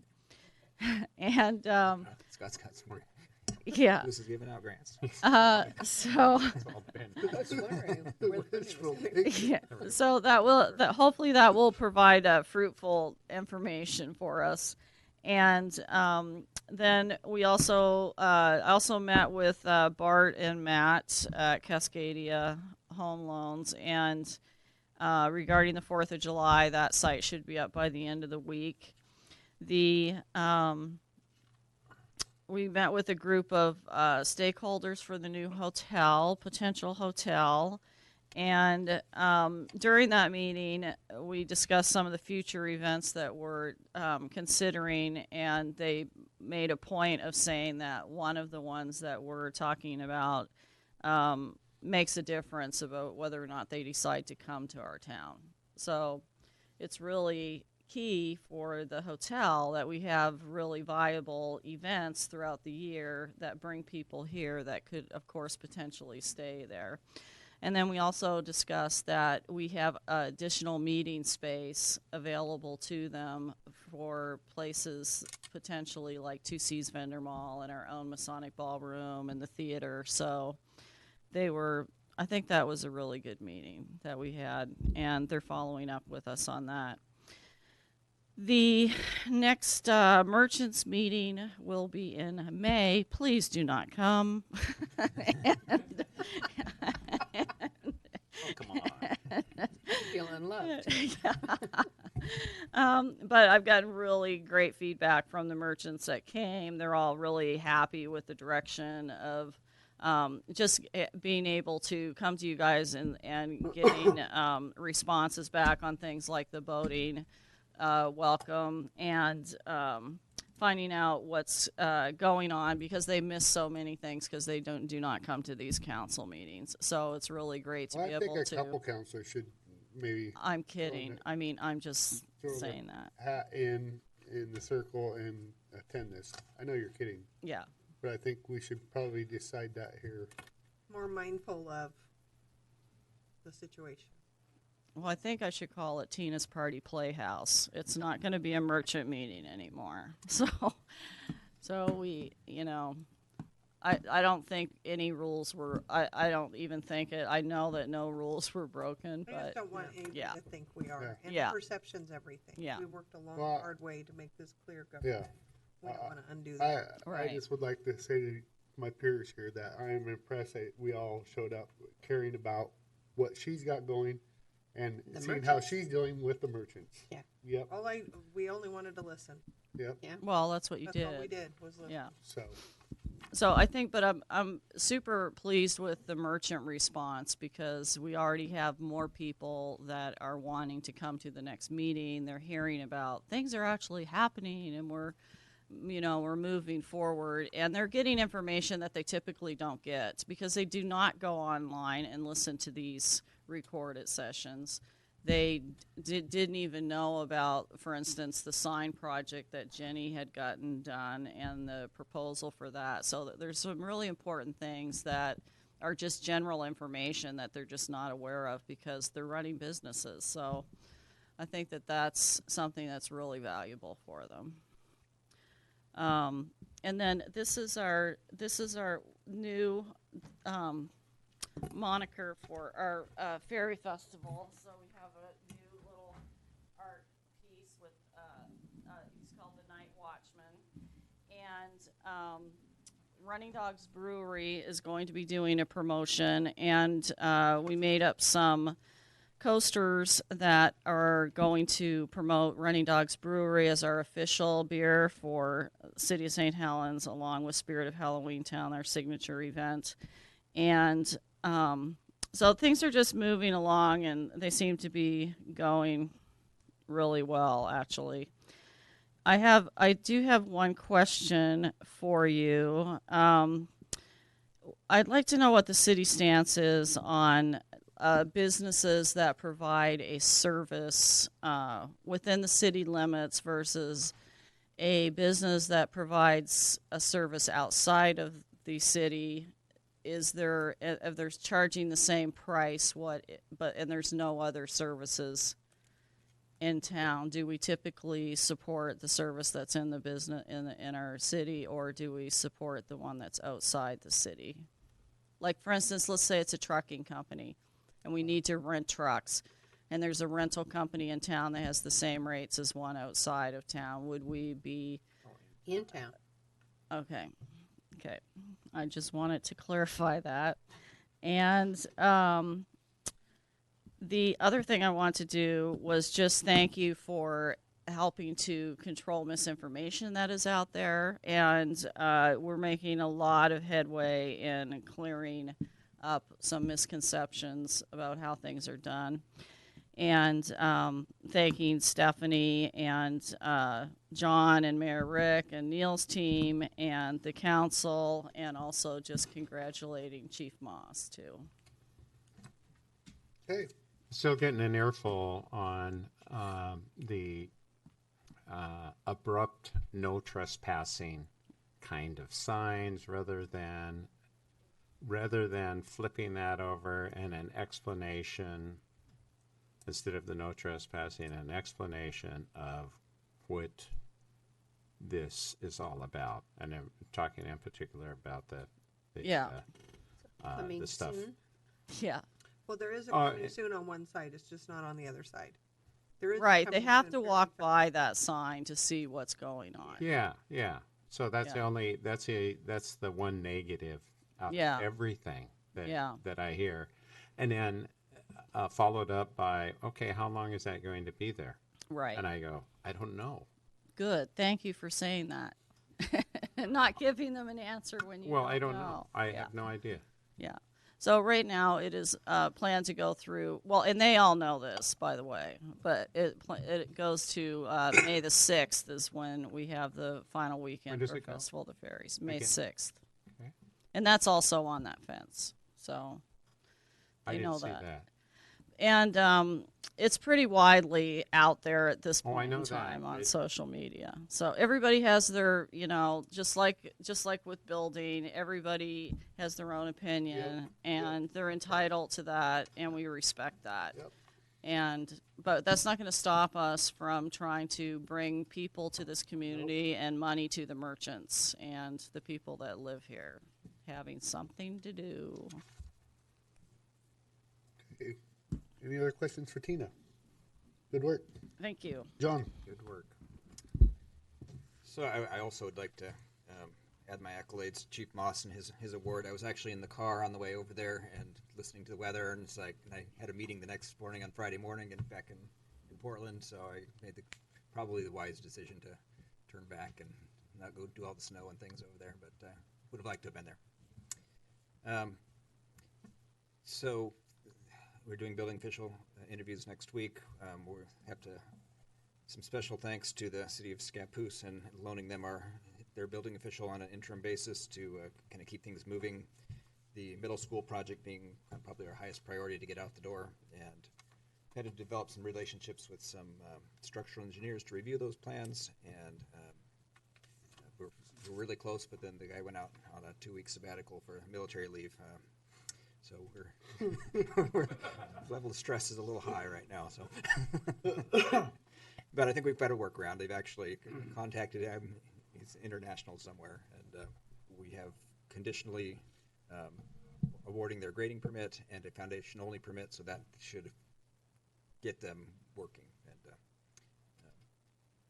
And really the person to thank is our permit technician Heidi Davis has really been going full guns at this, trying to keep that going, and she deserves some accolades for that as well. As far as the fire marshal, and everybody's kind of stepped up and realized this great community project and wanting to move it along. Earlier we had a contingent of tourism folks here from the state, the regional RTCP, Regional Tourism Cooperative Program. That's just one little piece of Travel Oregon. Yesterday we met with this Scott West, which is another division of Travel Oregon. I met for a couple hours and talked about all the projects we have, and he was one of the people on our original 2007 plan. He, coming back out, share what we're doing, walk the site. He's really impressed, our interest in participating with this program is to become eligible to receive grants because they're flush with money, and they have. We would like to get a part of that, and for all the rooms, thousands of rooms we drive back to Portland, we feel very entitled to that ask. I would like to comment on that. I'm just curious. I'm sitting here and I see Rainier and I see Classmen show up, but they say Vernonia as their main purpose, and they don't have a representative from Vernonia here. I know Casey showed up from the county, and I understand that, but it's really frustrating when we've been doing something. And I guess and just the umbrella. If I could finish my. Yes. So the Portland Regional Plan. This is their plan. We're in the region. It's our plan. We had no input on this plan. The plan pretends like we don't exist. But right in the very beginning of the plan, it talks about engaging with Columbia County in hopes of partnering with a leading tourism organization in the county. That's not CZT. That's Right. not the county. It's all been the city for decades, and so this plan is in error based off misinformation, and we've asked them to rectify that, and they continue to want to stay the course, it seems. But we haven't been in charge of recreation for the county. We've been in charge sure. of recreation. And I for think us. there's a common. Tourism. What we heard today is, and I think it was communicated across the council, was that yes, it needs to be countywide. Right. It always has been. It was originally. Yeah. Yes. And it needs to be a collaboration. But people have to remember, just in defense of the county, not that I'm a county employee or anything, but we have to remember in 08 and 09 when we were laying off people, they were going to 4-day work weeks and shutting doors over there. Yeah. So they haven't had any money to spend on the parks they have. let alone entertain tourism partnerships. And so this opportunity came along. The city You know. is the only city in the county that collects a room tax, the only one that invests it back into the community in the county. So we feel that they should have reached out to the city. I don't know why Chuck didn't reach out. Well, that's why that's what bothers that's me, why I got because- emotional How long has talking Chuck earlier. been around here now? And talking earlier is that I know we've been paying CCET a lot of money for annually, at least a couple of years I've been here, and I'm sure it's went on before that. And I look at another industry leaving, Armstrong, shutting down in next month, and I'm baffled, of where is this? I know that he's got some things on his plate, but and he's doing things. He's earning his keep in other areas, but City of St. Helens hasn't seen no love. And why are we taking this role on? I mean, he showed up today with a panel. If he did that to some business out there, we might have industry here. If he was able to do that, what he did for those tourism dollars to a corporation out there, we pay him very decent money, I think. I think we'd probably get better return if we actually hired a headhunter. I'm just saying that. And I know that's a bold move to say, and I know CCET's been involved in a very long time, but No, they haven't. no? Fairly No, they recent. started No. right here. Yes. With Okay. the commissioner. So that's why I was so emotional, and Tony my has been voice is trying just to like, get it I wanted going to for a say, long time, but Skip and I revived it and got it So going happened again. right in this room Yeah. where we decided to belly up $15,000, and that was our economic development piece for the city, rather than having it in our lap and working with it, whatever. It started here. Scappoose came on board with, I thought, 2,500 or maybe 5. I can't remember. Yeah, it wasn't very much. But it all started with municipalities. It started with the cities. Mhm. And it's like, okay, where is this going now? And who's going to be on CCET? Who's going to be making the decisions of where all of these monies roll to? As it is now, I'm a board. As it is now, I'm a board member, and I don't know. I didn't hear about this. I was in the dark. I have no idea, and I think Susan made. I asked her. I said, "Well, did I miss something?" And you told me back that you didn't hear anything about tourism becoming part of that. So what? No, I heard about it. I didn't necessarily agree Oh, I see. that CSET should be doing it. Okay. Well, CCET has anyone who, this bothers me, anyone who's a member is a board member. And I don't know how many board members they have, 25, 30? There's everyone who comes. Full room, yeah. Everyone who Yeah. comes to the meeting's a board member. So Chuck tells me that the decision was made by the executive board. Right. And so I don't think there's a municipality member on the executive board. And that's all. Media isn't invited. No one else is invited to that unless, that's a private meeting, totally. So that bothers me because they're using taxpayer dollars, in a sense, to make privatized decisions that is not an open meeting. So that bothers me a lot. Mhm. What bothers me most of all on that is I think everybody needs to hear this for the record, that we only found out the Friday before the Tuesday meeting that Chuck already had these, Amanda and Harry and the various chambers. We found out we're the key stakeholder in the county. We found out Friday afternoon to find out that the meeting was happening Tuesday. We had no discussion of how do you think about this, how do you feel about that, anything. It was just, here it is what we're doing. And that's why they were here today, and I still don't think we have that resolved. I know we're kind of leaving it up to our city administrator a little bit to. Well, I called for him to be here. I was talking to Chuck. I says, get your get your people here because the council needs to hear this.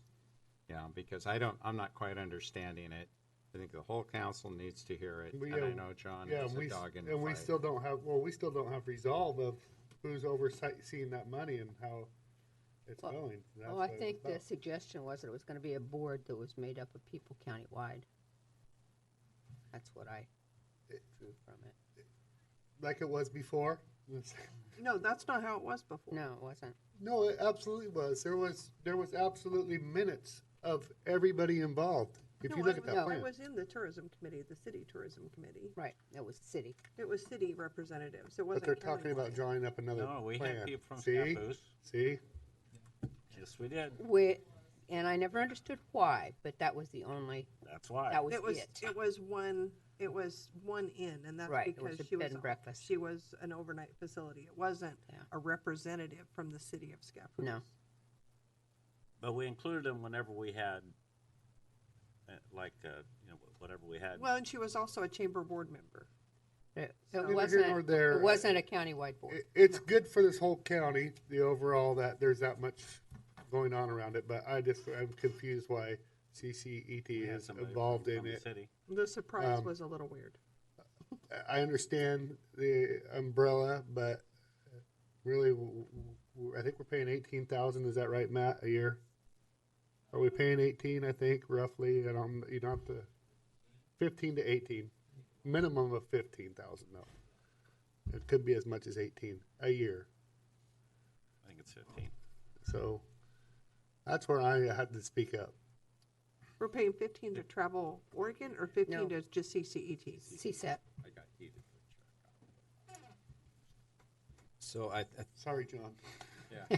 there's two tracks with the RFP that went out. One of them is this destination development, updating a plan, or at first it was creating a plan because none exists, and they found out there was a plan and it did exist, and it wasn't even that bad. Maybe we could update it and expand it to the whole county. That's one effort. I think it's a good effort. I think it could be led by anybody, hiring a consultant to do that. Then there's this recommendation of a governance pieces, where I just couldn't get my arms around to how that would function. I agreed to disagree. I think that's yet to be determined. If any. And now that the tone has changed a lot since the beginning of our discussion. So. I think having them in this room was a good call, Doug. Mm-hmm. It was a good call. I think so too. The conversation is good, having it not be you said to Chuck and Chuck said to somebody else and somebody else said to somebody else. Everybody heard it. It's all part of the record. Right. It's all good. Thank you. I think that's enough for my report. Okay. How about we do our council reports tonight? Is that okay with everybody? Okay. So any other business before I adjourn, and then we're going to go into executive session. Okay, we're adjourned. We're talking about